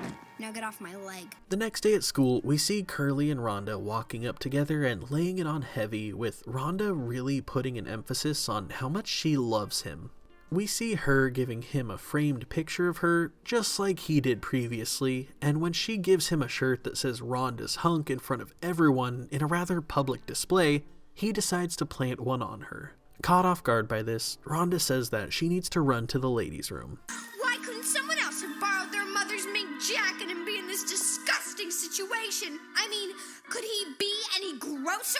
But then again, if I don't go through with this, everyone will hate me because I broke the little freak's heart. Time to buck up, Rhonda. After all, aside from that one highly nauseating kiss, this really isn't going so badly. Perhaps by the end of the day, you might even be back on top. All you gotta do is stick to the plan, then find a way to dump the little troll. We then cut to later on that day in the cafeteria, where Rhonda is sitting with Phoebe and Arnold, happily saying that she saved a seat for Curly. I did some thinking, see? And it turns out you're a lousy girlfriend. Pardon? You heard me, girly, and that's why I've decided to dump you. That's right, princess. Girly's giving you the old heave-ho, the boot, the kick to the proverbial curb. From this moment on, you and me are history. Whalakers, that feller sure got a heart of stone. Poor Rhonda. Later on that night, we see Rhonda walking up to Curly's house as he's sitting on his porch and crying. She tells him that she knows that he's head over heels in love with her and that there's no way what he did in the cafeteria was real. Curly says that he figured she was suffering having to pretend that she liked him, so he dumped her to let her off the hook. Well, thank you, Curly. That was very nice of you. I guess you acting like a total freak sometimes is just your way of showing me how much you care. And the truth is, I think you're an okay guy. Thanks. So how about giving me a lock of your hair to keep under my pillow? Ah! That is unbelievably gross! Is it? Or does it thrill you?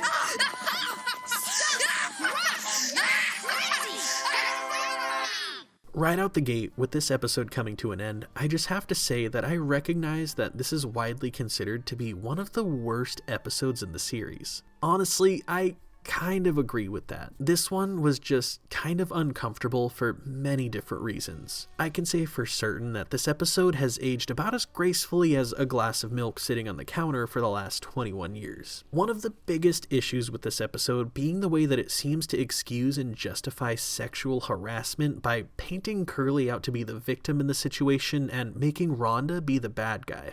Up to this point in the series, it's been no secret that he is an absolute creep towards Rhonda, despite her voicing that it makes her very uncomfortable. She is very upfront about the fact that she isn't comfortable with being treated the way Curly treats her, but he just continues to do it like it's not a problem, even though she tells him to stop. Even worse, nobody else stops him either. All of these other kids see him behaving like this and no one calls him on it or anything. On top of that ongoing issue, in this episode, we see him forcing her to embarrass herself by making her be his girlfriend for an entire week. I mean, he was essentially forcing her to give him her consent, which she really did not want to do.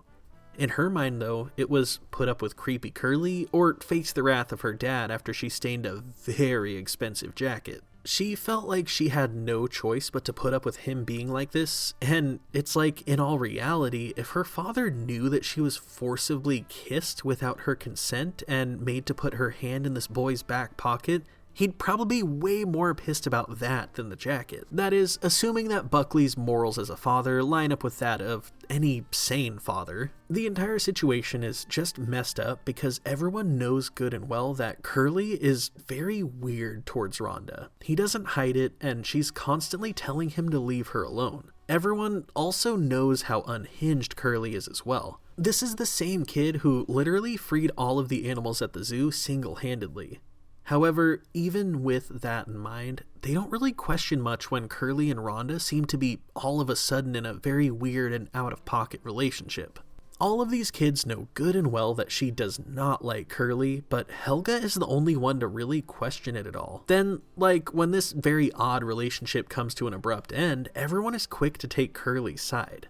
I mean, I totally get that she publicly humiliated him in front of everyone in school one time here, but he's been doing that to her for literally an entire school week now. It's kind of messed up to think that, the amount of trauma that Curly faced as a result of this one instance in front of everybody is a tiny molehill in comparison to the mountain of trauma that she probably has being forced to kiss and touch this guy for an entire week, on top of every other uncomfortable thing that he's ever done to her. I know I said that Rhonda is one to blow things completely out of proportion and make a mountain out of a molehill of a problem, but this is definitely the one instance where I would absolutely encourage her to do exactly that.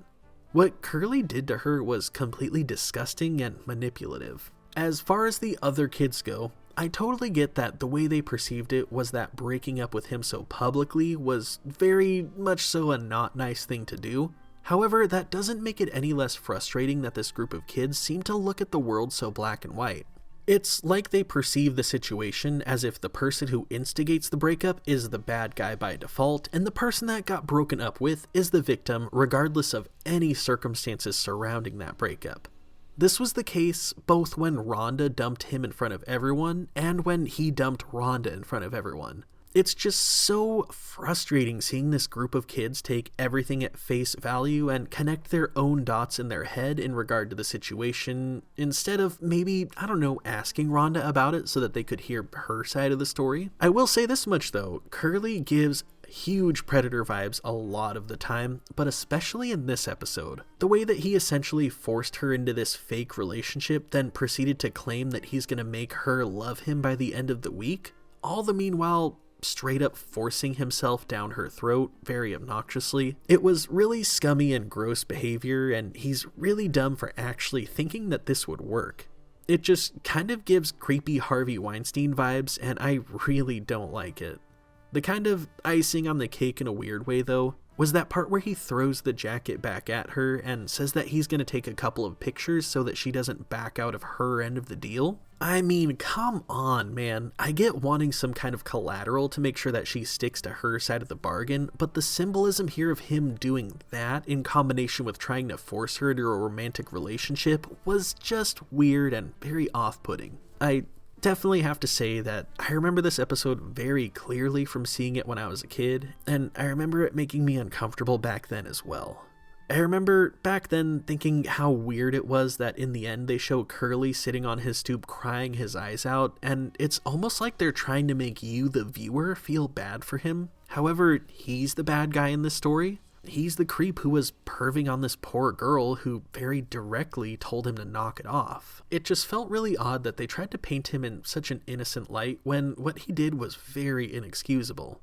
If there's anything else I want to point out in this episode, it's that yet again, this is another one that I want you to keep in the back of your mind as it relates to Nadine. The way she treated Rhonda in this episode was really surprising, to be honest. We would see her completely turn against Rhonda, which would be very out of character as she's supposed to be Rhonda's best friend. This episode, though, was an interesting one because it decided to dive a little bit more into Curly's love life, which in totality revolves around Rhonda. As I said previously, that's a one-sided fixation as she has no interest in him. However, there is someone else who, throughout the series, we would see Rhonda periodically having a romantic interest in. Surprisingly enough, that would be none other than Harold. There's actually been a few points in the series where we would see Rhonda and Harold potentially having a romantic interest in one another. But before we dive into the actual episode we're going to talk about, we need to lay some ground as far as the history into this topic. And to help me do that really quick, I'd like to introduce my friend and fellow YouTube dad, I Was in a Box. Hey Sean, first things first, thank you so much for having me. Hey Arnold is one of my absolute favorite animated shows, or I guess show in general for that matter, so I'd be super stoked to give some context between Harold and Rhonda's background together. It's really interesting to think that the history between these two characters spans all the way back to season 1, before we even really had any background on Rhonda as a character. The first time we see the possible spark between the two of them would be the episode Operation Ruthless. That's the one where the annual cheese festival comes to town and Arnold ends up planning to talk to his crush Ruth for the first time while he's there. At one point, Arnold ends up getting in line for the Tunnel of Love, which in this episode has a weird setup where people get paired up randomly as they're separated by a fence while they stand in line. Kind of a weird ride to get paired up with a random person, but, you know. Harold and Rhonda end up being the first couple to be paired, and then this happens. I don't want to go in the Tunnel of Love with you, Rhonda. Oh, you know you like me, Harold. I do not. Help! Let me go! Let me go!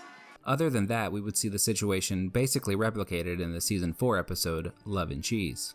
This one has a really similar premise to the Operation Ruthless, except this time, Arnold ends up at the cheese festival with Lila. We see Arnold and Lila heading to the Tunnel of Love, but this time skipping the awkward fence that separates people from seeing who they're going with. I still can't get over how weird that is. And as they approach, we see Harold climbing into one of the boats with Rhonda, seeming to be a lot more willing than he was back in season 1. The two of them, oddly enough, seem to be really happy riding the Tunnel of Love together. The only other big thing to point out would be another episode in season 4, Weighing Harold. That's the one where Harold ends up having Arnold help him exercise, to lose a bunch of the extra weight that he had gained ironically on the weight loss cruise. By the end of that episode, when Harold is doing his big reveal, Rhonda seems a lot more excited for him than anyone else. She even ends up giving him this really big compliment on his appearance, which, if you know Rhonda, that's a pretty big deal. Throughout the show, there may have been other hints at them having an interest in each other, but these are the biggest pieces of evidence that we have to support that leading up to this point. Alright, well I think that's going to do it for me. My name is I Was in a Box, and again, thank you so much, Sean, for letting me be a part of this video.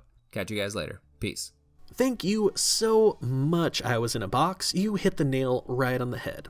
If you aren't, make sure that you guys subscribe to this man's channel. He makes amazing videos, and I'm telling you right now, you are missing out if you're not part of his audience. Like he said though, we have not only a history that spans years between these two, but many different complicated layers of implied entanglement between them. It gets a little bit dicey and kind of complicated at one point due to a kind of awkward wild card that the writers decided to throw on the table, but before we dive into that, we need to look at the single episode that gave us the most substance as far as our understanding of their friendship and possible romantic relationship goes. What's hard about dissecting this potential romantic involvement is that it only ever really occurred as implied background gags. Like I Was in a Box pointed out, the majority of our context before this episode that we were given was in the form of small goofs that had not much to do with the bulk of the episode being watched. The thing is though, in the episode where they finally peel back the curtain a bit to show more layers of the back and forth between the two, even then it's still a subplot that plays a lesser role than the actual episode story. Not gonna lie, I definitely would have enjoyed a full-blown episode dedicated to the potential of a Harold and Rhonda dynamic, but this episode is kind of the closest thing that we ever got out of the series. We're looking at the season 4 episode, The Egg.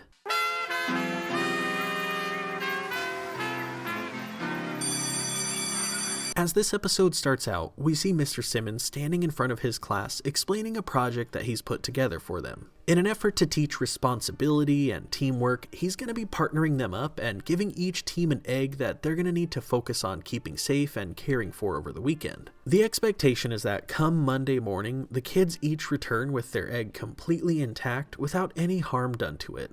That means no cracks, no dirt, no hard-boiled. What would we want to take care of a stupid egg for? I think the purpose of the egg in the classic experiment Mr. Simmons is proposing is that of symbolic representation. It's a type of surrogate baby, if you will, and we students will play the role of parents. Oh, this is going to be like being married, isn't it? Mr. Simmons continues to explain that the egg must remain with one partner at all times, and that the teams need to be able to make joint decisions and share custody. With that being said, Mr. Simmons passes around a hat full of names for each person to pick their partner. Rhonda? Okay, but I better get someone good. Great, I got Harold. Come on, Rhonda. You know you like me. Where in the world would you get a ridiculous idea like that? Remember that time at the cheese festival when you jumped? Shh! I told you never to mention that night ever again. After that, the hat continues to be passed around as Arnold chooses his partner. He's none too thrilled to get Helga as a partner. However, as soon as Helga hears the news, she immediately runs out of class and into the bathroom with excitement. She gives a poetic soliloquy expressing her joy, and she vows that she's gonna take this seriously. My pretend husband, I won't waste another moment of this most glorious opportunity on petty mockings and sarcastic tongue lashing. I'll prove to you for once and for all how much I truly love you by forcing myself to be nice, and I'll treat our baby, or tiny unhatched egg as it were, with the utmost tenderness and care. Oh, this is your chance, Helga. Don't blow it. We cut to later on outside the school where Harold is teasing Arnold for getting stuck with Helga. He goes on about how awful Helga is and how she's always picking on Arnold and calling him names.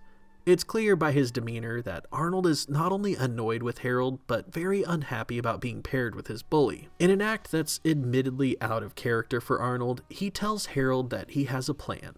In short, he says that he's not going to be tolerant like he usually is.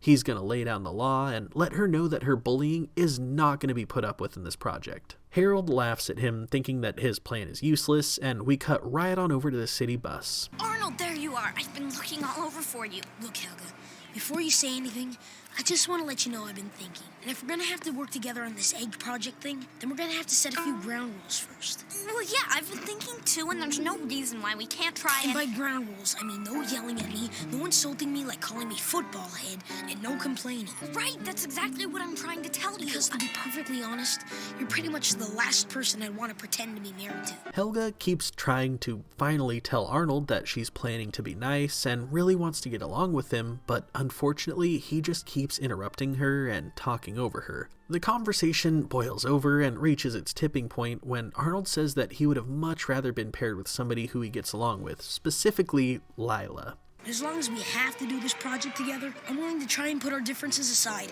and work together responsibly. What do you say? I say... Don't get mad, don't get mad. Remember, this is your chance to be nice.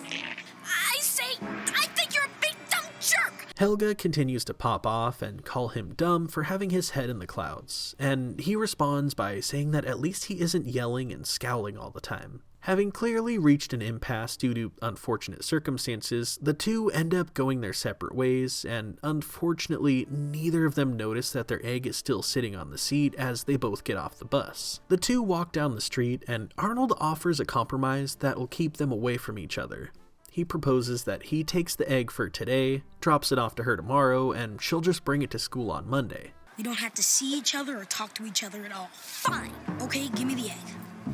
Uh-oh. What do you mean, uh-oh?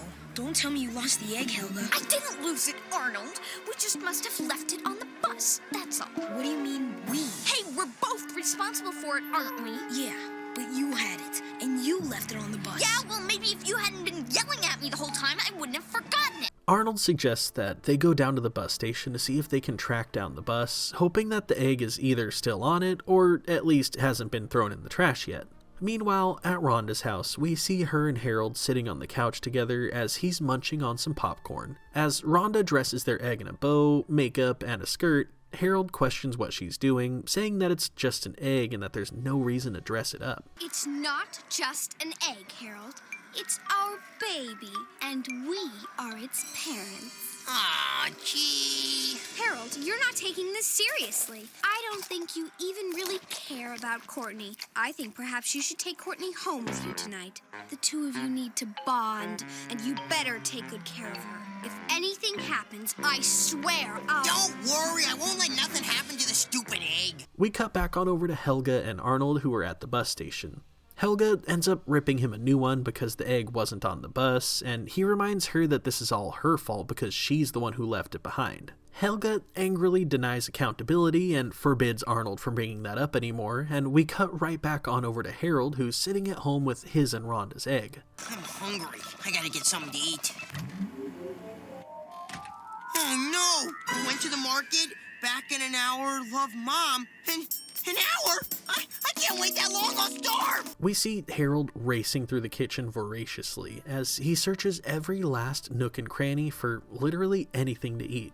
Harold starts to shake and sweat, and next thing you know, we see his kitchen basically in shambles. Then he sets his sights on their egg, Courtney. I'm not gonna eat you. I'm not gonna eat you, okay?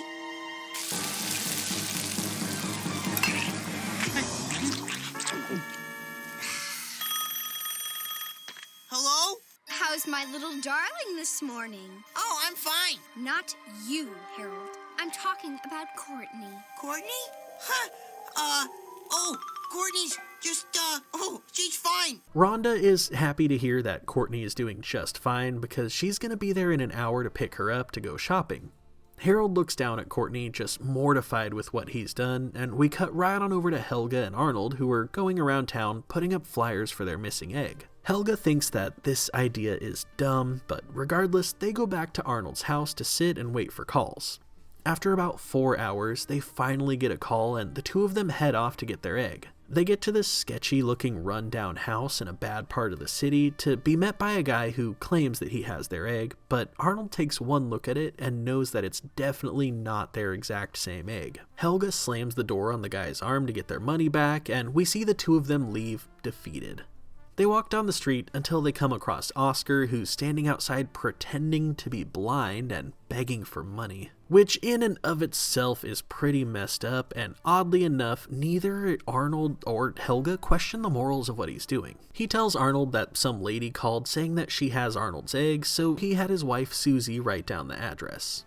Arnold and Helga run off, excited to get their egg, and we cut right back to Harold's house where Rhonda is sitting at his table waiting for him to bring their egg. What did you do, Harold? Nothing. Harold, this is not our egg. I don't even know what this is. What did you do with Courtney? I was hungry. You ate our baby? While that's happening, we get a scene of Helga and Arnold arriving at the lady's house and getting their egg, but when Helga asks Arnold to hand it over, he refuses, yet again bringing up that Helga is the one who lost it in the first place. Meanwhile, I'm really, really sorry. I know it was bad that I ate our first baby, but I worked really, really hard to put the pieces back together and make it look like our Courtney.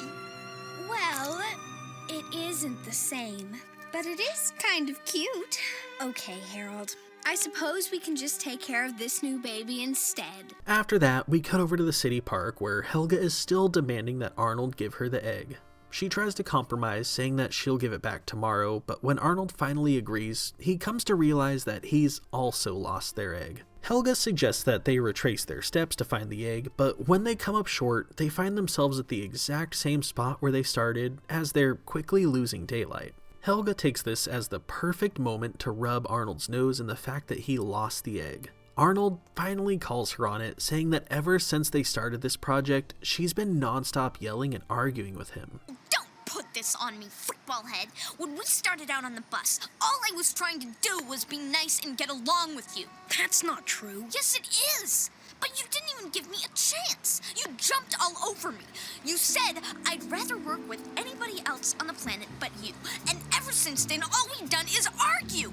You started it, Arnold, not me.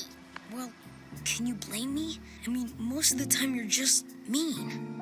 Arnold concedes, telling her that arguing is getting them nowhere and that he's tired of it. He's done going in circles and having them place the blame on each other. Arnold says that he's willing to apologize as long as Helga is as well. Okay, I'm sorry too. Wait a minute. Do you hear something?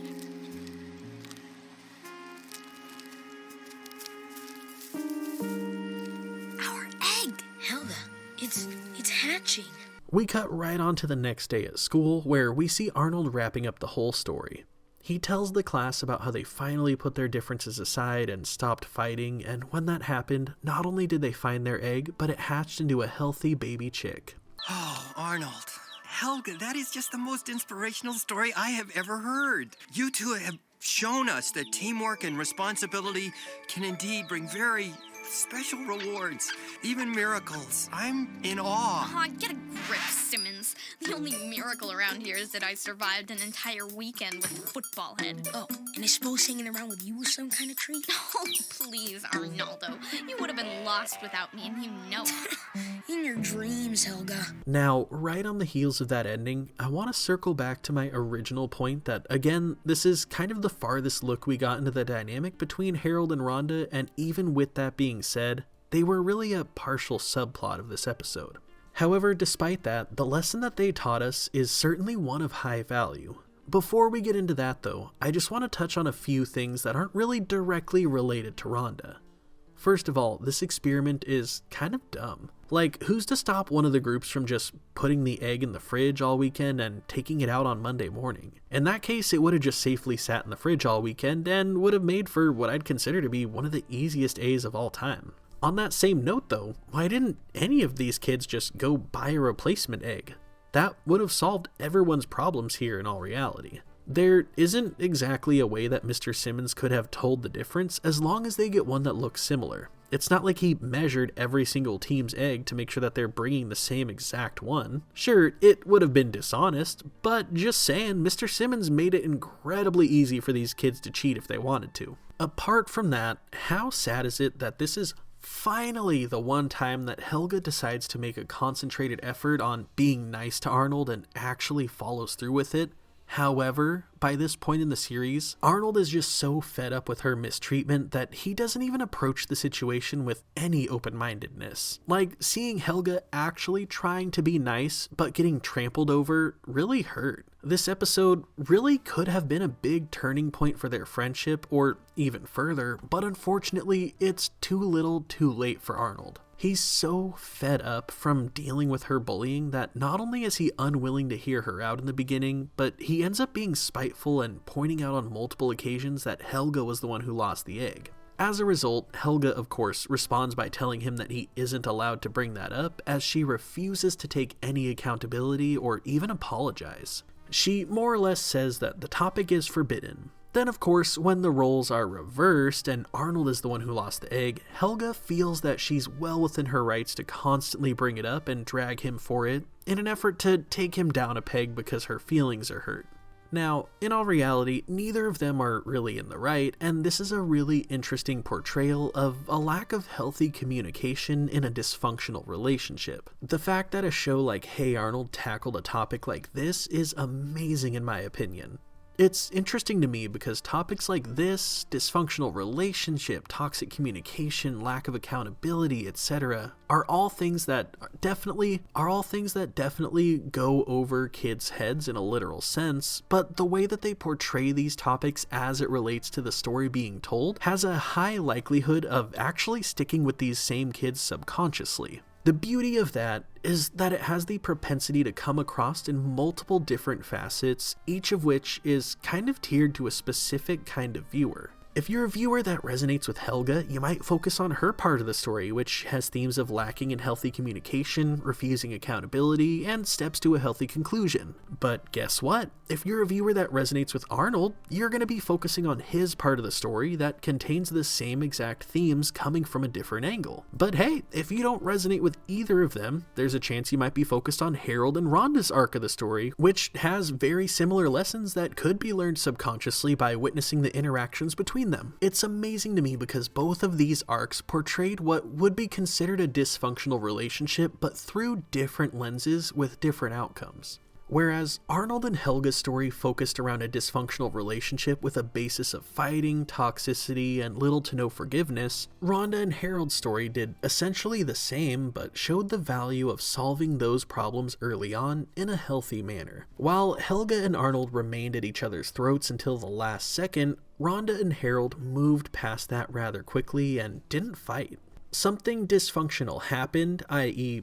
Harold eating the egg, but instead of fighting, Rhonda tries to understand, finds forgiveness, and tries to look on the bright side. In actuality, this episode tells multiple tales of dysfunctional parents and the different ways that you can approach that dysfunction. Furthermore, this episode does a great job of symbolizing the importance of forgiveness. We see Harold eat his and Rhonda's baby, and Rhonda is understandably mortified.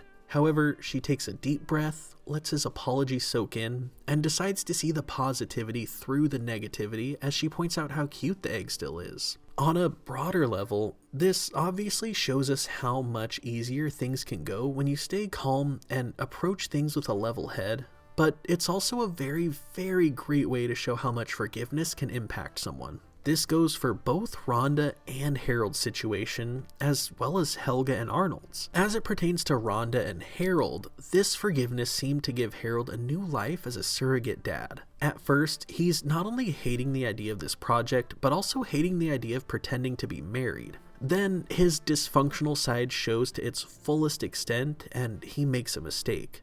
He tries his best to rectify this mistake by fixing it, then he expresses to Rhonda how sorry he is and how much he regrets making that mistake. He also stresses how hard he tried to make it better because he really cares. Instead of getting mad, Rhonda finds forgiveness for him, and by the end, we see him having a new layer of feelings towards Courtney and Rhonda. At the final scene in class, we see him holding Courtney on a special blanket and everything, showing his true paternal instincts. It was the forgiveness that led to him being the best surrogate father that he could possibly be. Meanwhile, as it pertains to Helga and Arnold, the forgiveness didn't necessarily help either of them be better towards each other, as seen by Helga's attitude in the end. However, the forgiveness did impact their egg. The symbolism behind the forgiveness in this one is huge. They finally get along and have some positivity in the form of apologizing to one another. Then immediately, not only do they find their egg, but they find it flourishing and moving on to its next stage of life. On the opposite end of the spectrum, it can be seen as a testament to how fighting and negativity can affect a child. When a kid is around their parents fighting constantly, it can stunt them emotionally and cause a lot of strife. But when parents start to get along, their child gets the opportunity to flourish like never before. By all means, you don't have to like or love your co-parent, but being able to be civil with them and maybe showing some empathy can definitely go a long way for that co-parenting dynamic, and even more so for the child that's being raised through all of this. I mean, at the core of it all is communication. Healthy and respectful communication. People need to talk about their feelings, especially those brought on by another person. Someone truly has no idea how their actions and words affect you until you tell them. It's okay to tell someone that they've hurt your feelings, or if you feel like they didn't treat you fairly. As it pertains to this episode, we see that firsthand. Instead of communicating with Helga, or even more so allowing her to communicate with him, Arnold just cuts her off and gets right into starting this whole project on the wrong foot. Meanwhile, we see Helga telling herself mentally not to get mad, but it's a losing battle as she caves in and ends up berating Arnold. Now, I can't blame her for being hurt because he was being a real jerk to her, but what you do with those hurt feelings matters. You can choose to hold them in and use them as fuel for passive aggressiveness, or in Helga's case, aggressive aggressiveness, or you can tell someone that they hurt your feelings and give them the opportunity to make it better. We see the latter of those two options occur between Harold and Rhonda in this episode, and look where it got them. Harold made a mistake. Rhonda told him how it made her feel, and he ended up on his knees apologizing, holding her hand, and begging for forgiveness. When she does find it in her heart to forgive him, that's about the point where we're done with their story until the last second. That right there speaks volumes. The power of accountability, apology, and forgiveness is strong enough to turn a situation that could have been a multi-day long fight into one that isn't a fight at all. It felt really good seeing Harold and Rhonda work through this issue in such a healthy manner. With that being said though, we have to acknowledge just how messed up that this whole situation was from top to bottom. Like, Harold, who seems to not care at all about this egg, is home alone and hungry, so he goes to get food and the whole kitchen is literally wiped clean. Not a single drop of food in the entire room except for one lone egg that's supposed to be his child. Harold ends up caving into the temptation just to eat the little egg in one bite. He didn't even savor it, and that honestly probably wasn't even enough food to make him slightly full. After he was done, not only was he feeling guilty for what he did, but he was also probably still hungry. And just for clarity, that has nothing to do with his weight and everything to do with the fact that one lone egg just is not enough food to be a whole meal. All things considered, this part of the story can certainly be seen as an allegory for addictive personalities. Harold was jonesing for some food so bad that he literally ate his own child as a result.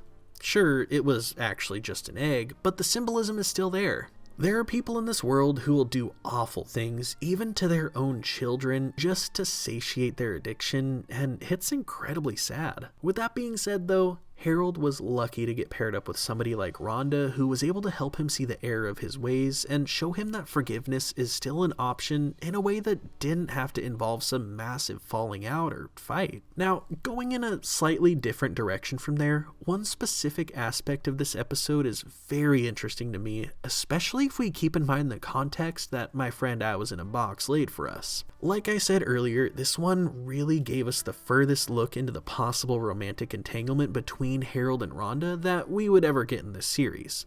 It's interesting though, because in this episode, they acknowledge the pre-existing lore that they had already established. This comes in the form of Harold bringing up what happened at the Cheese Festival. We don't know if he's talking about the Season 1 experience at the festival or the Season 4 experience, but regardless, the fact that they at least acknowledged that happening in the first place is huge. That kind of more or less confirms that there is a set-in-stone timeline for this show.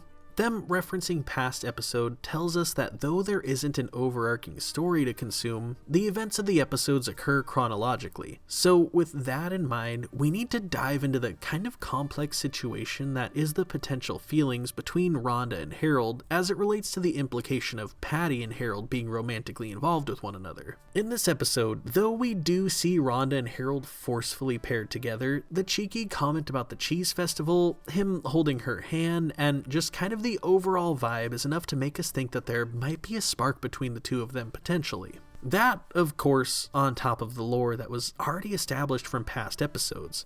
All the meanwhile though, at least one whole season before, there was kind of already a thing between Patty and Harold going on. In the episode Hey Harold, we would see Harold and Patty talk for the first time at a party, which takes place ironically at Rhonda's house.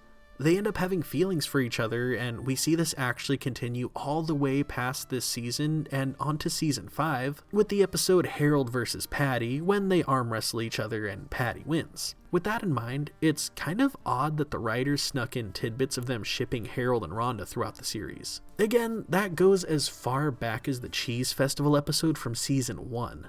On top of that, though there isn't an episode in season 4 that would showcase Harold and Patty together, we do end up getting a small glimpse of their relationship in the episode Polishing Rhonda that we already talked about earlier. You may have missed it, but in this scene right here in Patty's room, there's a picture frame with a picture of Harold in it surrounded by a heart. This right here certainly solidifies the feelings of Patty towards Harold.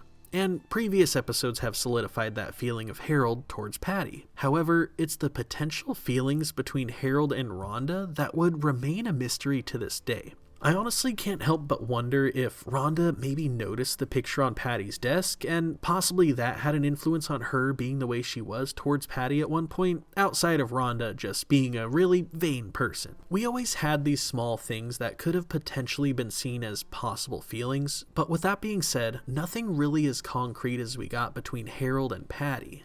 It was just kind of a weird thing though, because it almost gave the implication that they were shipping Harold with both girls at the same time. The thing we need to keep in mind though is how much more beneficial it is that Harold ends up being paired with Patty by the show's writers. Patty is a very special girl. She's really down to earth despite being seen as a bully. She lives a modest life and she has great morals, etiquette, and really great parents. She brings out the best in Harold when he's not being a closed-minded jerk. She encourages him to be himself, the best version of himself. And that's definitely a huge thing in any relationship. On top of that, I hate to assume, but it can definitely be assumed that Rhonda would have never been interested in Harold because he doesn't keep up her appearance. She would never have been seen with him because she would likely see that as a decrease in her social status. It really wouldn't matter if he was the most amazing and attentive person in the world. It wouldn't matter if he makes her the happiest she's ever been. The sad truth is, until he meets her definition of cool, that would never happen. Ultimately, I get the impression that if they did get together, Rhonda would have likely seen him as a project that she needs to work on, whereas Patty would like him for who he is truly and embrace him to be himself without any regrets. Throughout the series, there are mentions by the show writers of possible love interests for a ton of the characters, but Rhonda is one of those where I feel like they kind of left some untapped potential. We'd see Arnold getting multiple love interests in the form of both Ruth and Lila at different points in the series, but Rhonda never really got any of that. She got creeped out by Curly and implied interest in Harold. Other than that though, they never really explored it any further. It's kind of a shame because there's a lot that I feel like they could have done with her character in many ways, but that's just one that I feel like could have had a big effect on our perception of her from a viewer standpoint if they approached it the right way. Admittedly, there are a lot of moving parts to Rhonda as a character, however. We've factored in everything from possible romantic interests, social status, materialism, self-image, and so much more. But when all of this culminates together and we view it all as a lump sum, it really brings one huge question to mind for me. I can't help but wonder, how would Rhonda fare if all of her luxuries and social status were stripped away from her? How would that affect her as a person? If daddy's money was stripped away and we couldn't afford the new designer boots anymore? Would she become more down to earth and take it as a reality check? Or would she perpetuate her typical behavior and make it the end of her world? If there's anything we've learned about Rhonda, it's that her family's money and their ranking in the social economic ladder essentially makes her who she is. That's no secret, and it's something that they portray in the show very constantly. She's always one to put herself first and toss all others aside. The question at hand, though, is her being that way a byproduct of her being wealthy? Or is that a core character trait that comes from the inside? Would she be that way even if her family was never rich in the first place? Sadly, we would never get that answer, as you can't change time. However, the closest thing we would get to an answer to that question came in the form of the season 5 episode, Rhonda Goes Broke. This episode starts out in the lunchroom at PS 118, where Rhonda is telling everyone about the very expensive scarf that her father bought her for their trip to Aspen. This scarf feels soft as a lop-eared bunny rabbit. That's because it is rabbit. It's from a very exclusive uptown salon. Almost as exclusive as where I vacation in Aspen. Right, Peapod Kid? Oh yes, Aspen is very exclusive. Yeah, exclusively yuppies and snobs. That's exactly the kind of comment I'd expect from a common brown bagger. After that, we see Rhonda in the bathroom. She notices a pair of feet in one of the stalls and asks if it's Nadine. Nadine tells her that she'll be out in a sec, but Rhonda says that she doesn't need to use the toilet. She just wanted to scold Nadine for wearing the same pair of shoes that she wore yesterday. Rhonda tells her that if she's gonna be her best friend, Nadine needs to have at least a 3-day rotation of shoes. Then we cut on to later that day where Rhonda is leaving school and getting on the city bus. Come on, Pokey, you're holding up the line. Some of us have places to go. 55 cents? Oh, they raised the bus fare another nickel. What a tightwad. Well, we're not all made of money like you. I know. We then see Rhonda arrive at home. Much to her surprise, she walks in the front door to see someone taking their newly upholstered couch out of their home. She goes into the living room to find her mother crying into her dad's shoulder. Her dad then tells her the last thing that Rhonda ever imagined that she would hear. The Lloyds are broke. Broke? Completely broke. Our stock account is dried up. We have to sell the house, the cars, everything. No, this isn't happening. What will people say? It won't be so bad, Princess. When your father and I first got married, he had to sell one of his yachts to finance our multi-continent honeymoon. We made it through that crisis, and we'll weather this one too. Rhonda panics and asks where they're gonna live, and just like that, they cut right on over to Arnold's family's boarding house. Rhonda is heartbroken as she begs her parents not to make her live there. However, it's not long before we see Grandpa Phil welcoming them with a smile. He gives them the tour of the house and amenities, complete with Mr. Wynn, who's very sick with a cold as he coughs all over Rhonda, Ernie, who just got done with his weekly shower, and lastly, their sentimental charmer of a room. Not only is it bright and airy, but it also includes your very own private Murphy bed. Good morning. Oscar, I thought I told you not to sleep in here. And give me that salami. It's tomorrow's dinner. Yo, welcome to the Sunset Arms. If you need any help, just ask Pookie. He's the brains of the operation. Pookie, don't run! In an attempt to make the best of the situation, Brooke decides to open a window and let some fresh air and sunlight in, but unfortunately she finds that their window has been bricked over and isn't functional. Her parents decide to go outside for some fresh air, and Rhonda takes a moment to herself. Hi, Rhonda. Arnold! I heard you were moving in. Don't be ridiculous. We're simply remodeling our house, and this is the only place we could find on such short notice. Frankly, I'd appreciate it if you kept it under wraps. If people knew I was living here, well, they might get the wrong idea. I mean, it is a dump. Rhonda, I live here. Yes, well, this is fine for an artistic type like you, but I have an image to maintain. Arnold calls Rhonda on her bluff, saying that his grandpa told him that her family is in financial trouble. Rhonda continues to hold up the charade a little longer, but when Arnold isn't buying it, she finally comes clean and weeps at his feet, begging him not to tell anyone. Don't tell anyone that I'm Poor?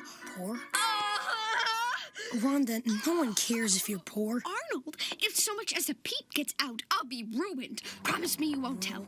Promise me! Promise me! Promise me! Okay, I promise. Thank you, Arnold. I'm sorry I shook you. We see Rhonda trying her best to keep up the act that she still lives the same life as before so that nobody else knows about her family's financial situation. Early in the morning, she sprints to her old townhouse, breaking the heel of her shoe in the process, and she rips the for sale sign off of the door as she waits for the bus to arrive. She hops on the bus, and when Helga questions how sweaty and out of breath she is, Rhonda lies, saying that she just finished her morning aerobics to keep herself in shape for the ski trip to Aspen. Excuse me, ma'am. There's the problem. Your shoe's got a busted heel. My heel's not busted. These shoes are brand new. They're called Single Heel Striders. They're featured on the cover of this month's Outrageous Miss magazine. Arnold knows. He's style savvy. Yeah, it's all the rage. We then cut on over to the classroom where Nadine walks up to Rhonda asking what's going on with her house. She says that she tried calling her, but the line says that the phone's been disconnected. Rhonda lies right through her teeth, saying that it's because her dad is having a new satellite cyber phone installed. She even goes as far as dragging Arnold into it, saying that he's having one installed as well. After that, we cut to dinner time at the boarding house where the salami that Oscar took bites out of is being passed around. So, Buckwald, what business you say you were in again? I don't really have a job, per se. I dabble in international finance. Well, I don't know nothing about that, but if you could tote a 12-pound sledge, I could put you to work. I'll think about it. I claim this dining room in the name of Spain. Ole! Hey, that's my sock. Well, at least she cooked the stain out of it. So I see. Things start to get a little too overwhelming for Rhonda when Mr. Wynn sneezes right in her face and Arnold's pig Abner ends up coming up behind her and smelling her. This causes her to run away crying. She buries her face into a pillow, begging her parents to go back home. Her dad says that's impossible because they're now down to their last few dollars. How am I supposed to buy lunch? Well, I once heard of people finding empty bottles and redeeming them for actual cash. What was that called, honey? I believe they call it recycling. Yeah, that's it. Maybe you could do that for lunch money. Rhonda just kind of loses it on her parents, saying that they may have lost their dignity, but she hasn't, and there's no way that she's digging for bottles to pay for lunch. However, as quick as those words leave her mouth, we cut right on over to the school where Rhonda is digging through a dumpster. Sid walks up and asks her what she's doing, and before long, a bunch of other kids are surrounding the dumpster as well. She lies, saying that she lost her contact lens in the garbage when she threw out her expensive European mineral water. Oh, Biggie! My father will just have to buy me new contacts!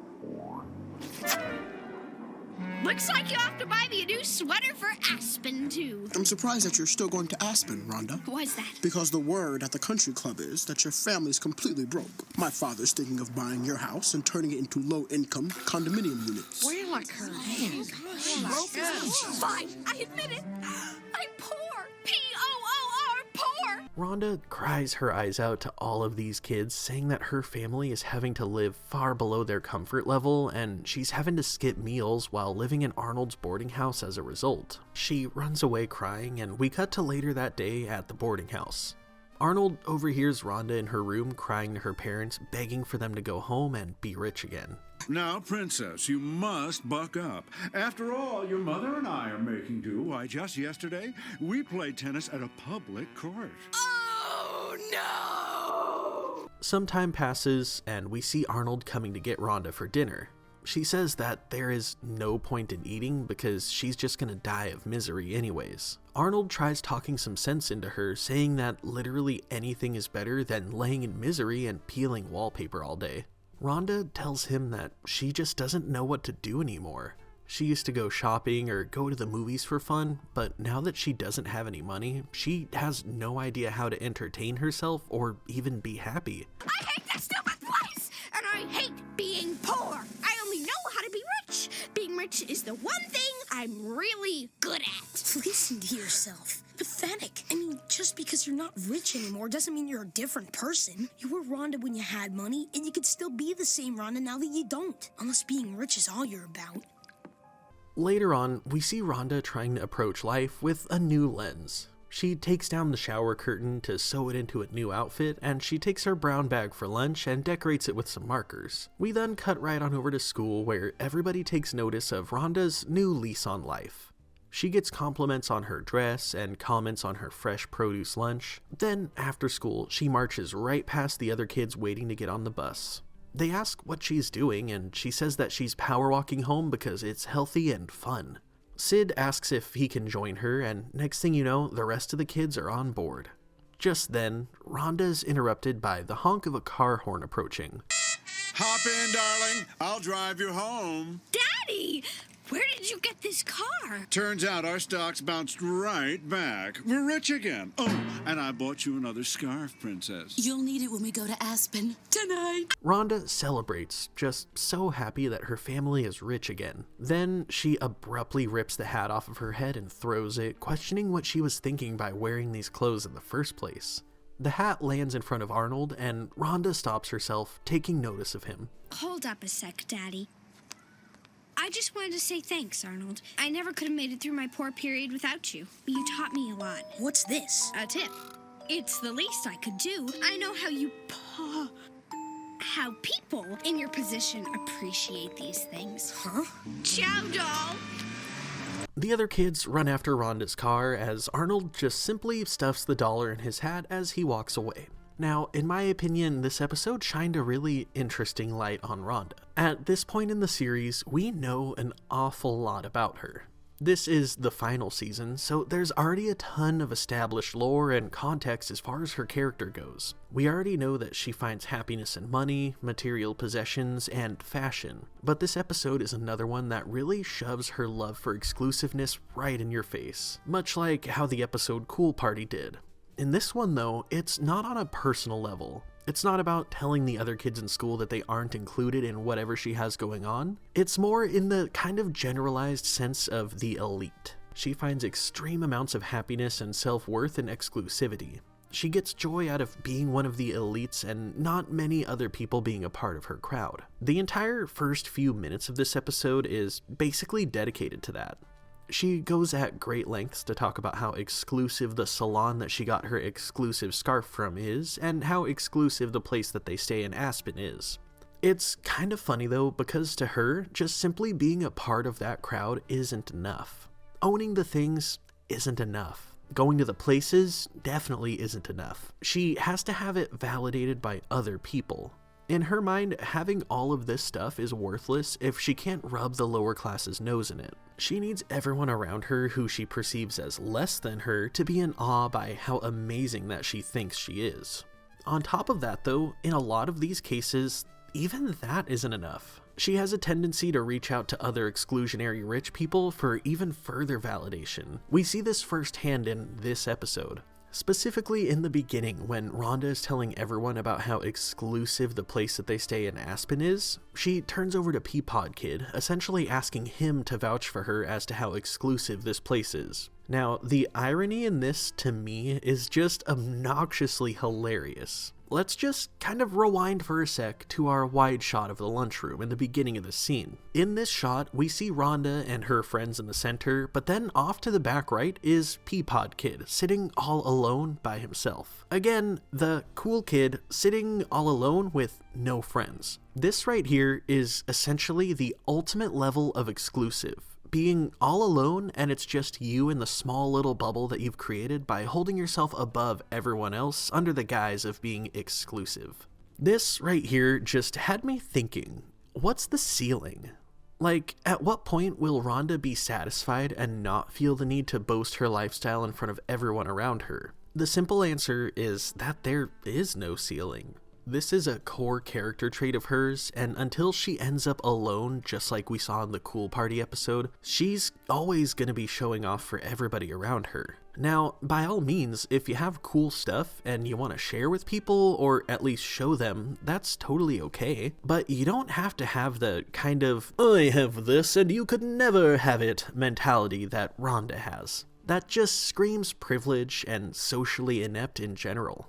All in all though, I can't help but wonder where this stems from. My gut tells me that it comes from her parents. Either she grew up watching them be this way, so she emulates their behavior, or she never really got the validation that she needed from her parents as a kid, so she feels the need to search for it from her peers. And with her peers being kids, they are easily dumbfounded by expensive things. Honestly, there's a lot that I really don't like about Rhonda's parents. I feel like they're so preoccupied with money and appearances that they completely failed to arm their child with the tools that she's gonna need to be a functioning and likable person in normal everyday society.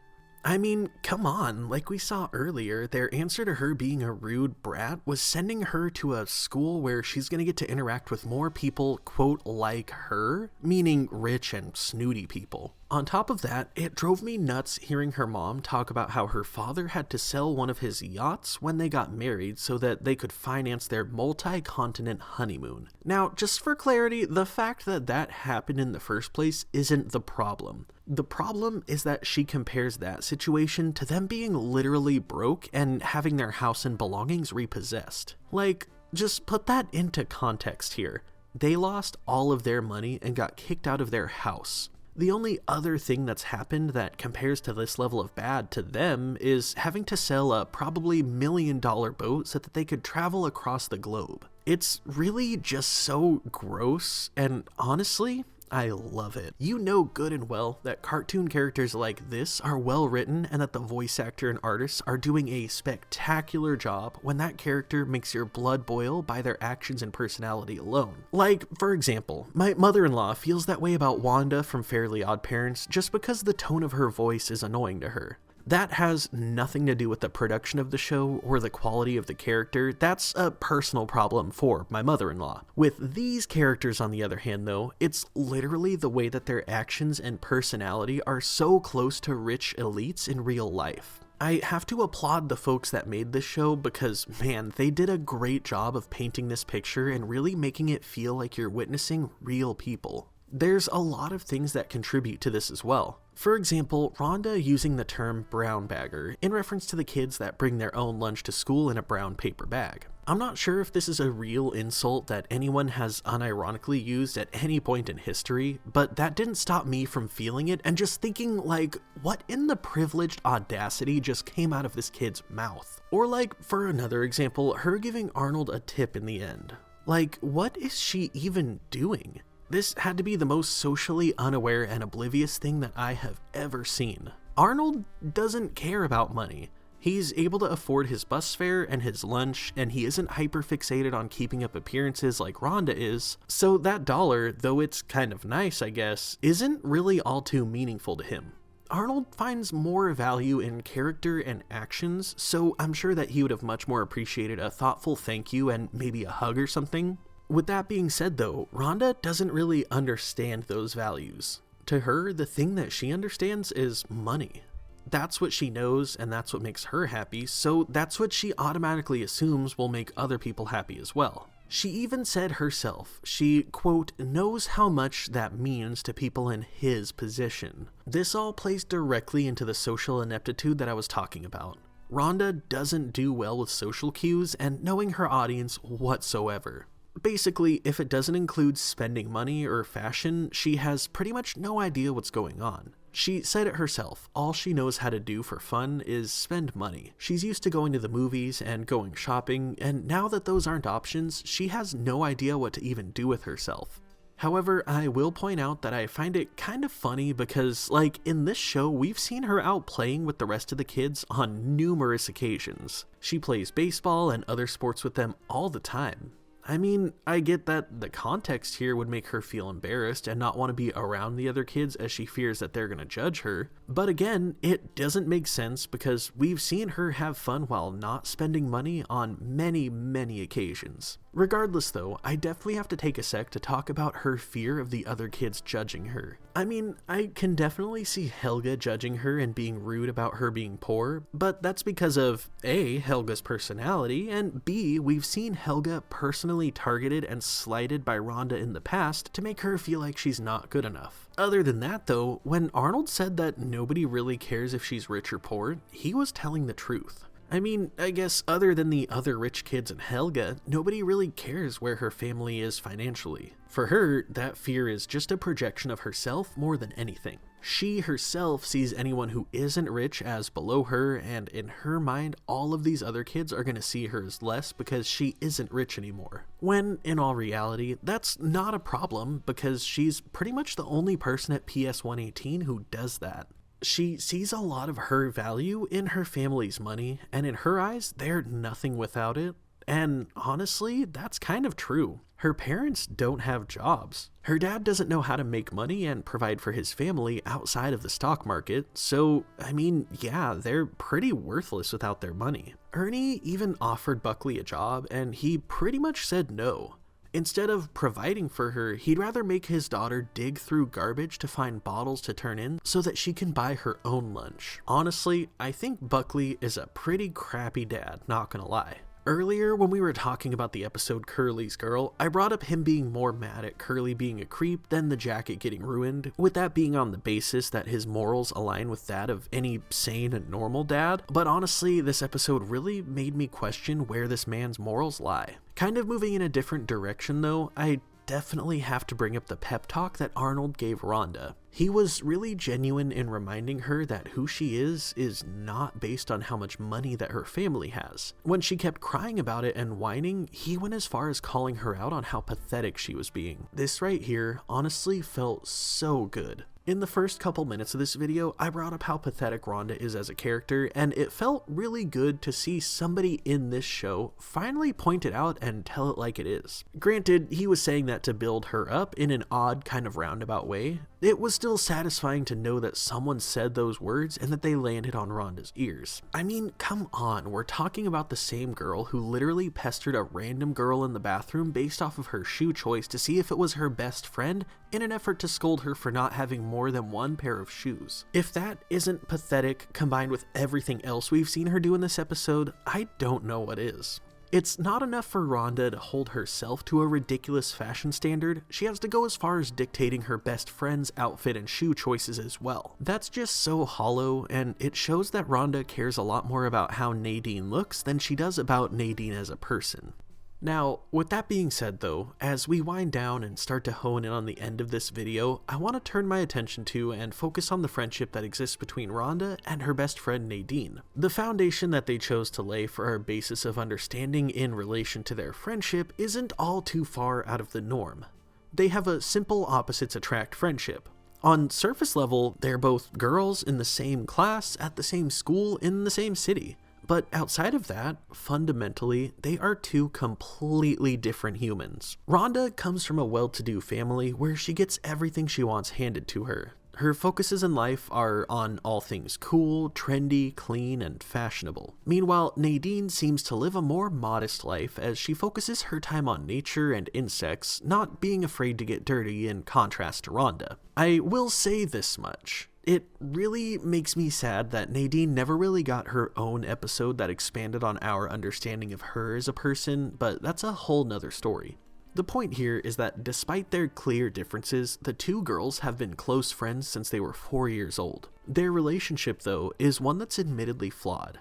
It's made evident that the two of them care about each other, truly, but throughout the series, it's also heavily showcased how Rhonda really just kind of dominates that friendship and walks all over Nadine. It's pretty sad, especially when you keep in mind that Nadine just kind of goes along with everything Rhonda says. It's not all too common that we see Nadine stand up for herself. However, we would see that change in an episode that would see their friendship boil over in a very severe way. We're checking out the season 2 episode, Best Friends. If Harold can finish this last piece of fudge, it proves a kid can eat 7 pounds of chocolate and not explode or nothing. Oh, I swallowed it! Oh! No problem, Rhonda. Our presentation will be better. Way better. Mr. Simmons shakes the hands of Sid and Stinky, then excuses Harold to the nurse's office. Meanwhile, the bell rings to excuse the rest of the class to lunch. As they leave, Mr. Simmons reminds Arnold, Rhonda, and Nadine that their group project is the next one to be presented. Just like that, we cut right on over to the lunchroom where Arnold is telling Gerald how thankful he is that he got paired with 2 people who get along, considering that should make the project flow pretty smoothly. Oh, I've got it. Let's tell Arnold we're doing a fashion review from the 60s. You know, eyeliner, white lipstick, and little pillbox hats. Don't you love it? Not really. I want to do a project on the Malaysian beetle. It's amazing. We can let it go, wait for it to catch something, and then take pictures. Look. Ew! I can't believe you, Nadine. That's disgusting. Get it away from my food. The 2 girls continue to argue with one another. Nadine argues, saying that it's not gross and that the beetle is part of nature, and Rhonda offers her rebuttal, saying that beetles certainly are not part of nature because nature is supposed to be beautiful, and that thing is just an ugly bug. Nadine starts to clown on Rhonda for not knowing the difference between a bug and a beetle, and Rhonda gets up in a huff, saying that she doesn't care because they're both equally gross. Anyway, we're doing a fashion review, so just forget about it. But I want to do an insect report. Well, you get to pick next time. This time, we're doing a fashion review. You always get to pick, and we always end up playing supermodels. It's not fair. You don't even care what I like, Nadine. I don't even know why I'm best friends with you. Then don't be best friends with me. Nadine dismisses Rhonda, saying that her and Arnold are going to be doing a bug report and that they don't need her. And of course, Rhonda does exactly the same, saying that Arnold's going to be too busy with the fashion show to do a bug project. Just like that, with the utmost of perfect timing, Arnold walks up in the middle of their argument to ask when they're going to get started. I'm not speaking to Nadine anymore. Not ever. So you and I are going to do a presentation all by ourselves, Arnold. Wait, not fair. I said we're ex-best friends first. So, Arnold, you and me will work together, okay? Okay. But what do you mean? That's 2 projects. Wait, I can't. We then cut to later that day where school is getting out. Arnold is approached by Rhonda, who says that she's going to be at his house by 3 with all of her magazines so that they can get started on a big fashion chart, and she walks away before he can even say anything. Like clockwork, Nadine walks right up to him just seconds later, saying that she's going to meet him at City Lake near 4 so that they can take some slime samples for their project. Just like Rhonda did, she walks away before Arnold can even get a word in. Arnold ends up understandably frustrated and overwhelmed. He vents to Gerald for a moment about how hard it is that he's being forced in a position where he's going to be doing 2 different projects. Gerald tells him to be careful because he's going to end up in the middle of their fight, but Arnold seems confident that by tomorrow all of this is just going to blow over.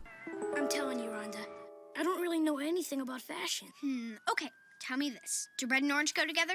Of course not. You know that, and I know that. But try to tell that to Nadine. She doesn't listen. Rhonda, maybe you two should... Nadine's been wearing her hair the same way since she was 4 years old. Can you believe that? Well, I'm sure she does it on purpose, just to annoy me. I'd be happy to style her hair, but no, she won't let me. Rhonda just continues to drag Nadine, saying that she doesn't care about fashion. She pops off about how fashion is something that sets them apart from bugs, and how changing your appearance is such a special thing that there isn't a single bug in the world who even has the ability to do it. Then, not too long after that, we cut right over to City Lake, where we see Arnold and Nadine as they do some bug catching for their project. Insects were here before we were, Arnold, and they'll be here long after we're gone. They're practically our landlords. So, about our projects, Nadine. One time, I found an egg sac from a spider. It was so beautiful. I showed it to Rhonda, and she thought I sneezed in my hand. With that having gone absolutely nowhere, we fast forward to later that evening, where Arnold is approaching the boarding house as Gerald sits out on the stoop. Gerald asks him if they're best friends again yet, and Arnold says that all they did was talk about how dumb the other one is the entire time. Arnold feels very defeated, but at least hopeful that things could get better tomorrow. Unfortunately, his hope would be in the wrong place, as we cut to the next morning where Rhonda is showing up at Arnold's house carrying a box full of stuff. Arnold is surprised, thinking that all this is possibly for their project. No, this is all Nadine's stuff. I can't stand looking at this plaque. Tell her she can keep the whole box. But Rhonda, why don't you give them to her? I'm not speaking to her, ever. You can give them to her when she comes over. But Rhonda, our project. Of course, not too long after that, we see Nadine show up with a similar motive. She's carrying a cage that appears to have some papers in it. Nadine explains to Arnold that she used all of Rhonda's art drawings that she gave her to line her pet tarantula's cage, and that if Rhonda wants them back, all she has to do is stick her hand in. Then she just walks right out of the room before Arnold can even get a word in edgewise. Later on that day, we see Arnold sitting at his desk, trying desperately to get some work done on their project. Just then, the phone rings, and Arnold doesn't look too thrilled about it. He answers with a polite hello, and Rhonda responds by immediately yelling about how she can't stand Nadine. Arnold cuts her right off, saying that Rhonda already told him this same exact story, and he basically says bye and hangs up on her. Then, a couple hours later, Arnold is exhausted and just trying to do a little bit more work in bed. The phone rings yet again, but this time it's Nadine on the line, calling to complain about Rhonda.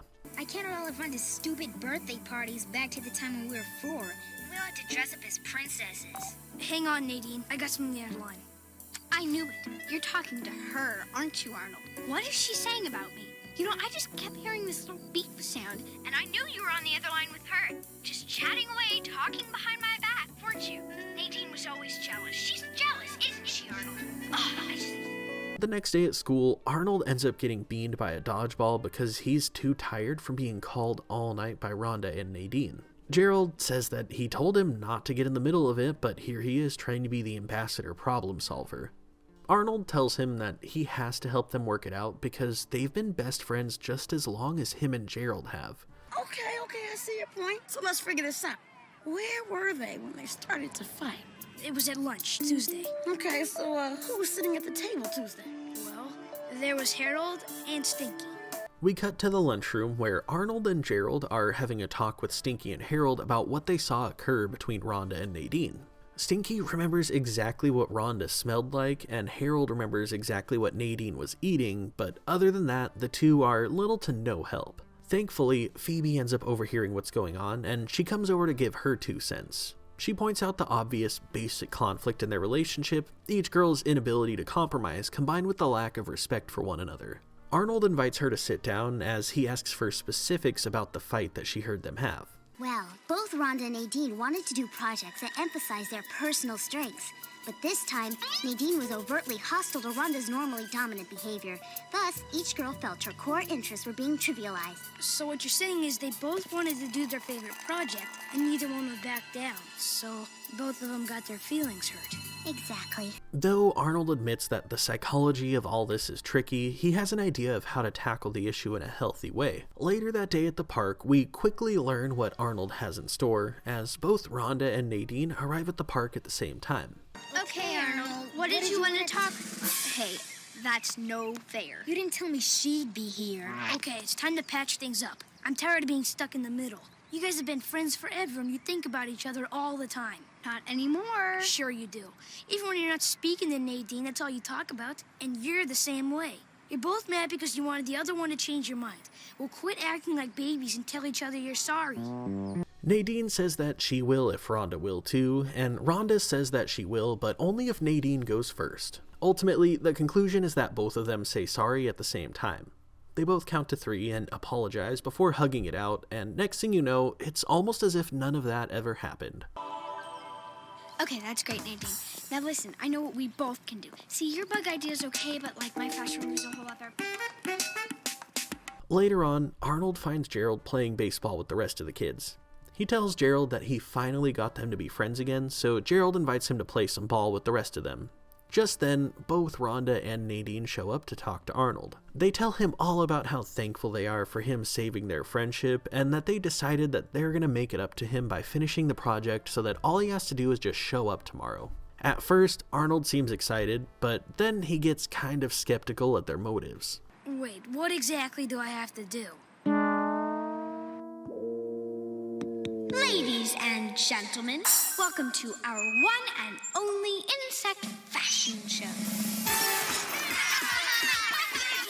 Arnold makes his walk down the makeshift catwalk as Rhonda and Nadine give a presentation highlighting the fashion statement as well as the accuracy to the true insect, pointing out the functions of the various parts of its body.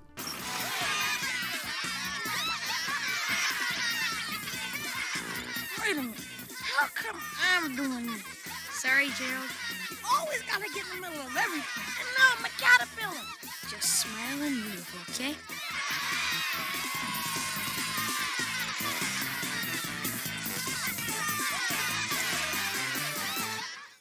Now, we have quite a bit of digging to do as it relates to this episode, but I need to tackle the most important thing first, the tarantula cage scene.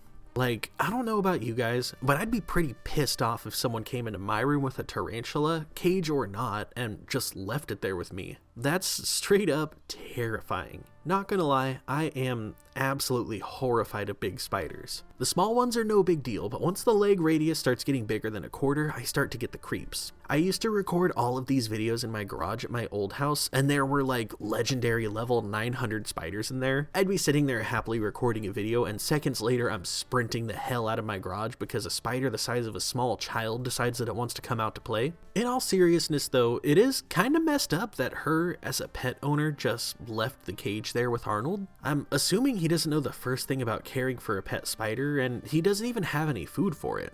Furthermore, say if Rhonda did come over and wanted to get her drawings out of there, in her state of elevated anger and spite, there's a good chance that she could have hurt the tarantula, or even worse. With that being said though, the act of Nadine with the spider cage was kind of spiteful towards Rhonda. Like, Rhonda just kind of showed up with the box of stuff and was super rude in saying that Arnold needs to give it to Nadine. However, Nadine, on the other hand, is full-blown trying to get Rhonda to stick her hand into this cage, which is something that Nadine knows Rhonda definitely doesn't want to do. If you take all of the layers of their friendship into consideration though, we have to kind of take a moment to rationalize where all of this behavior comes from. It's kind of a sad teeter-totter of events, to be honest. The simplest way to boil it down to one single thing is a history of mistreatment from Rhonda towards Nadine. It's no secret that Rhonda basically dominates their friendship and tries to steamroll over all of Nadine's interests and opinions.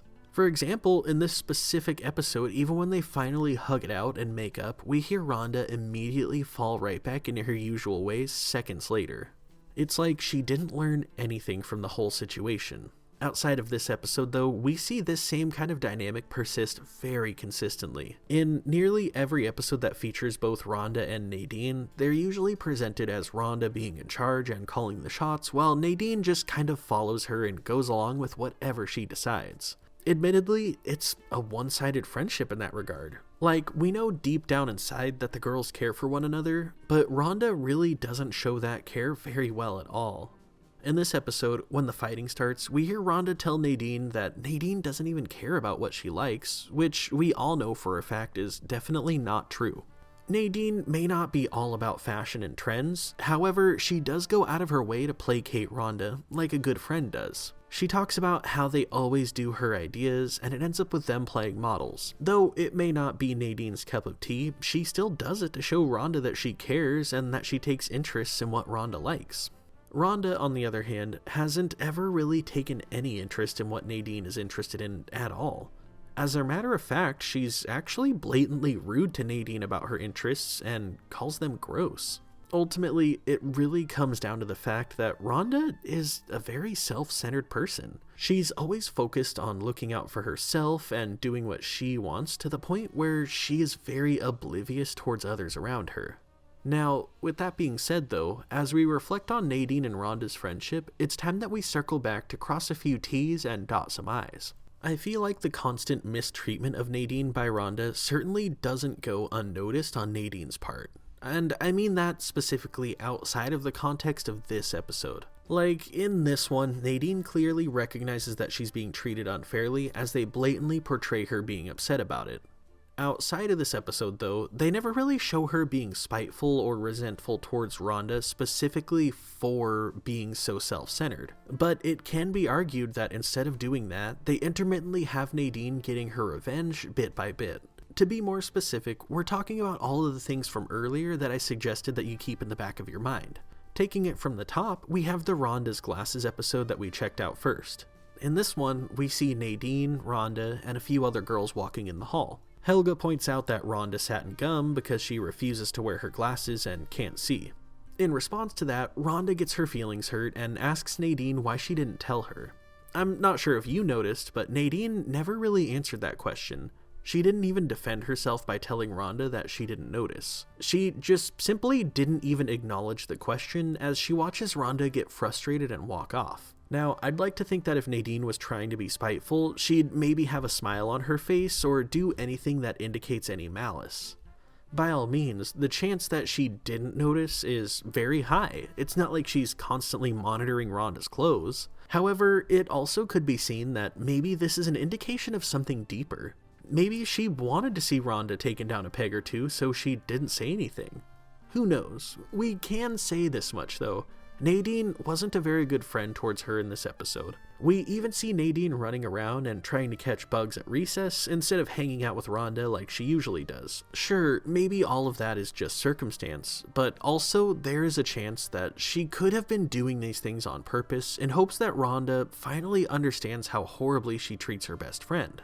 Furthermore, during the episode Curly's Girl, we see Nadine full-blown turn on Rhonda. She straight up refuses to sit by Rhonda at lunch.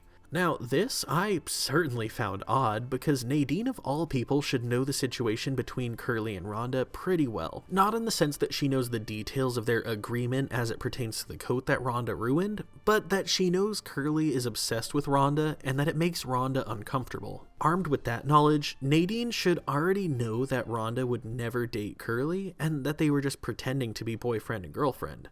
However, she wouldn't even give Rhonda the benefit of the doubt. You'd think that with Rhonda being her best friend, Nadine would stick by her side, but unfortunately, she left Rhonda in the dust just like everybody else did. Yet again though, I find myself questioning if this is under the same pretense as everyone else who isolated Rhonda, or if Nadine did it out of spite to get some sort of revenge for how Rhonda constantly treats her. Speculation could possibly lead us to believe that Nadine being resentful of Rhonda is the case, but the thing is, Nadine doesn't seem like the type to have a mean streak. This disagreement that she had with Rhonda is pretty much the only time in the series that we see Nadine get even remotely angry. Outside of this episode, she's usually very go with the flow and is more than willing to accommodate for Rhonda, who unfortunately wouldn't do the same for her.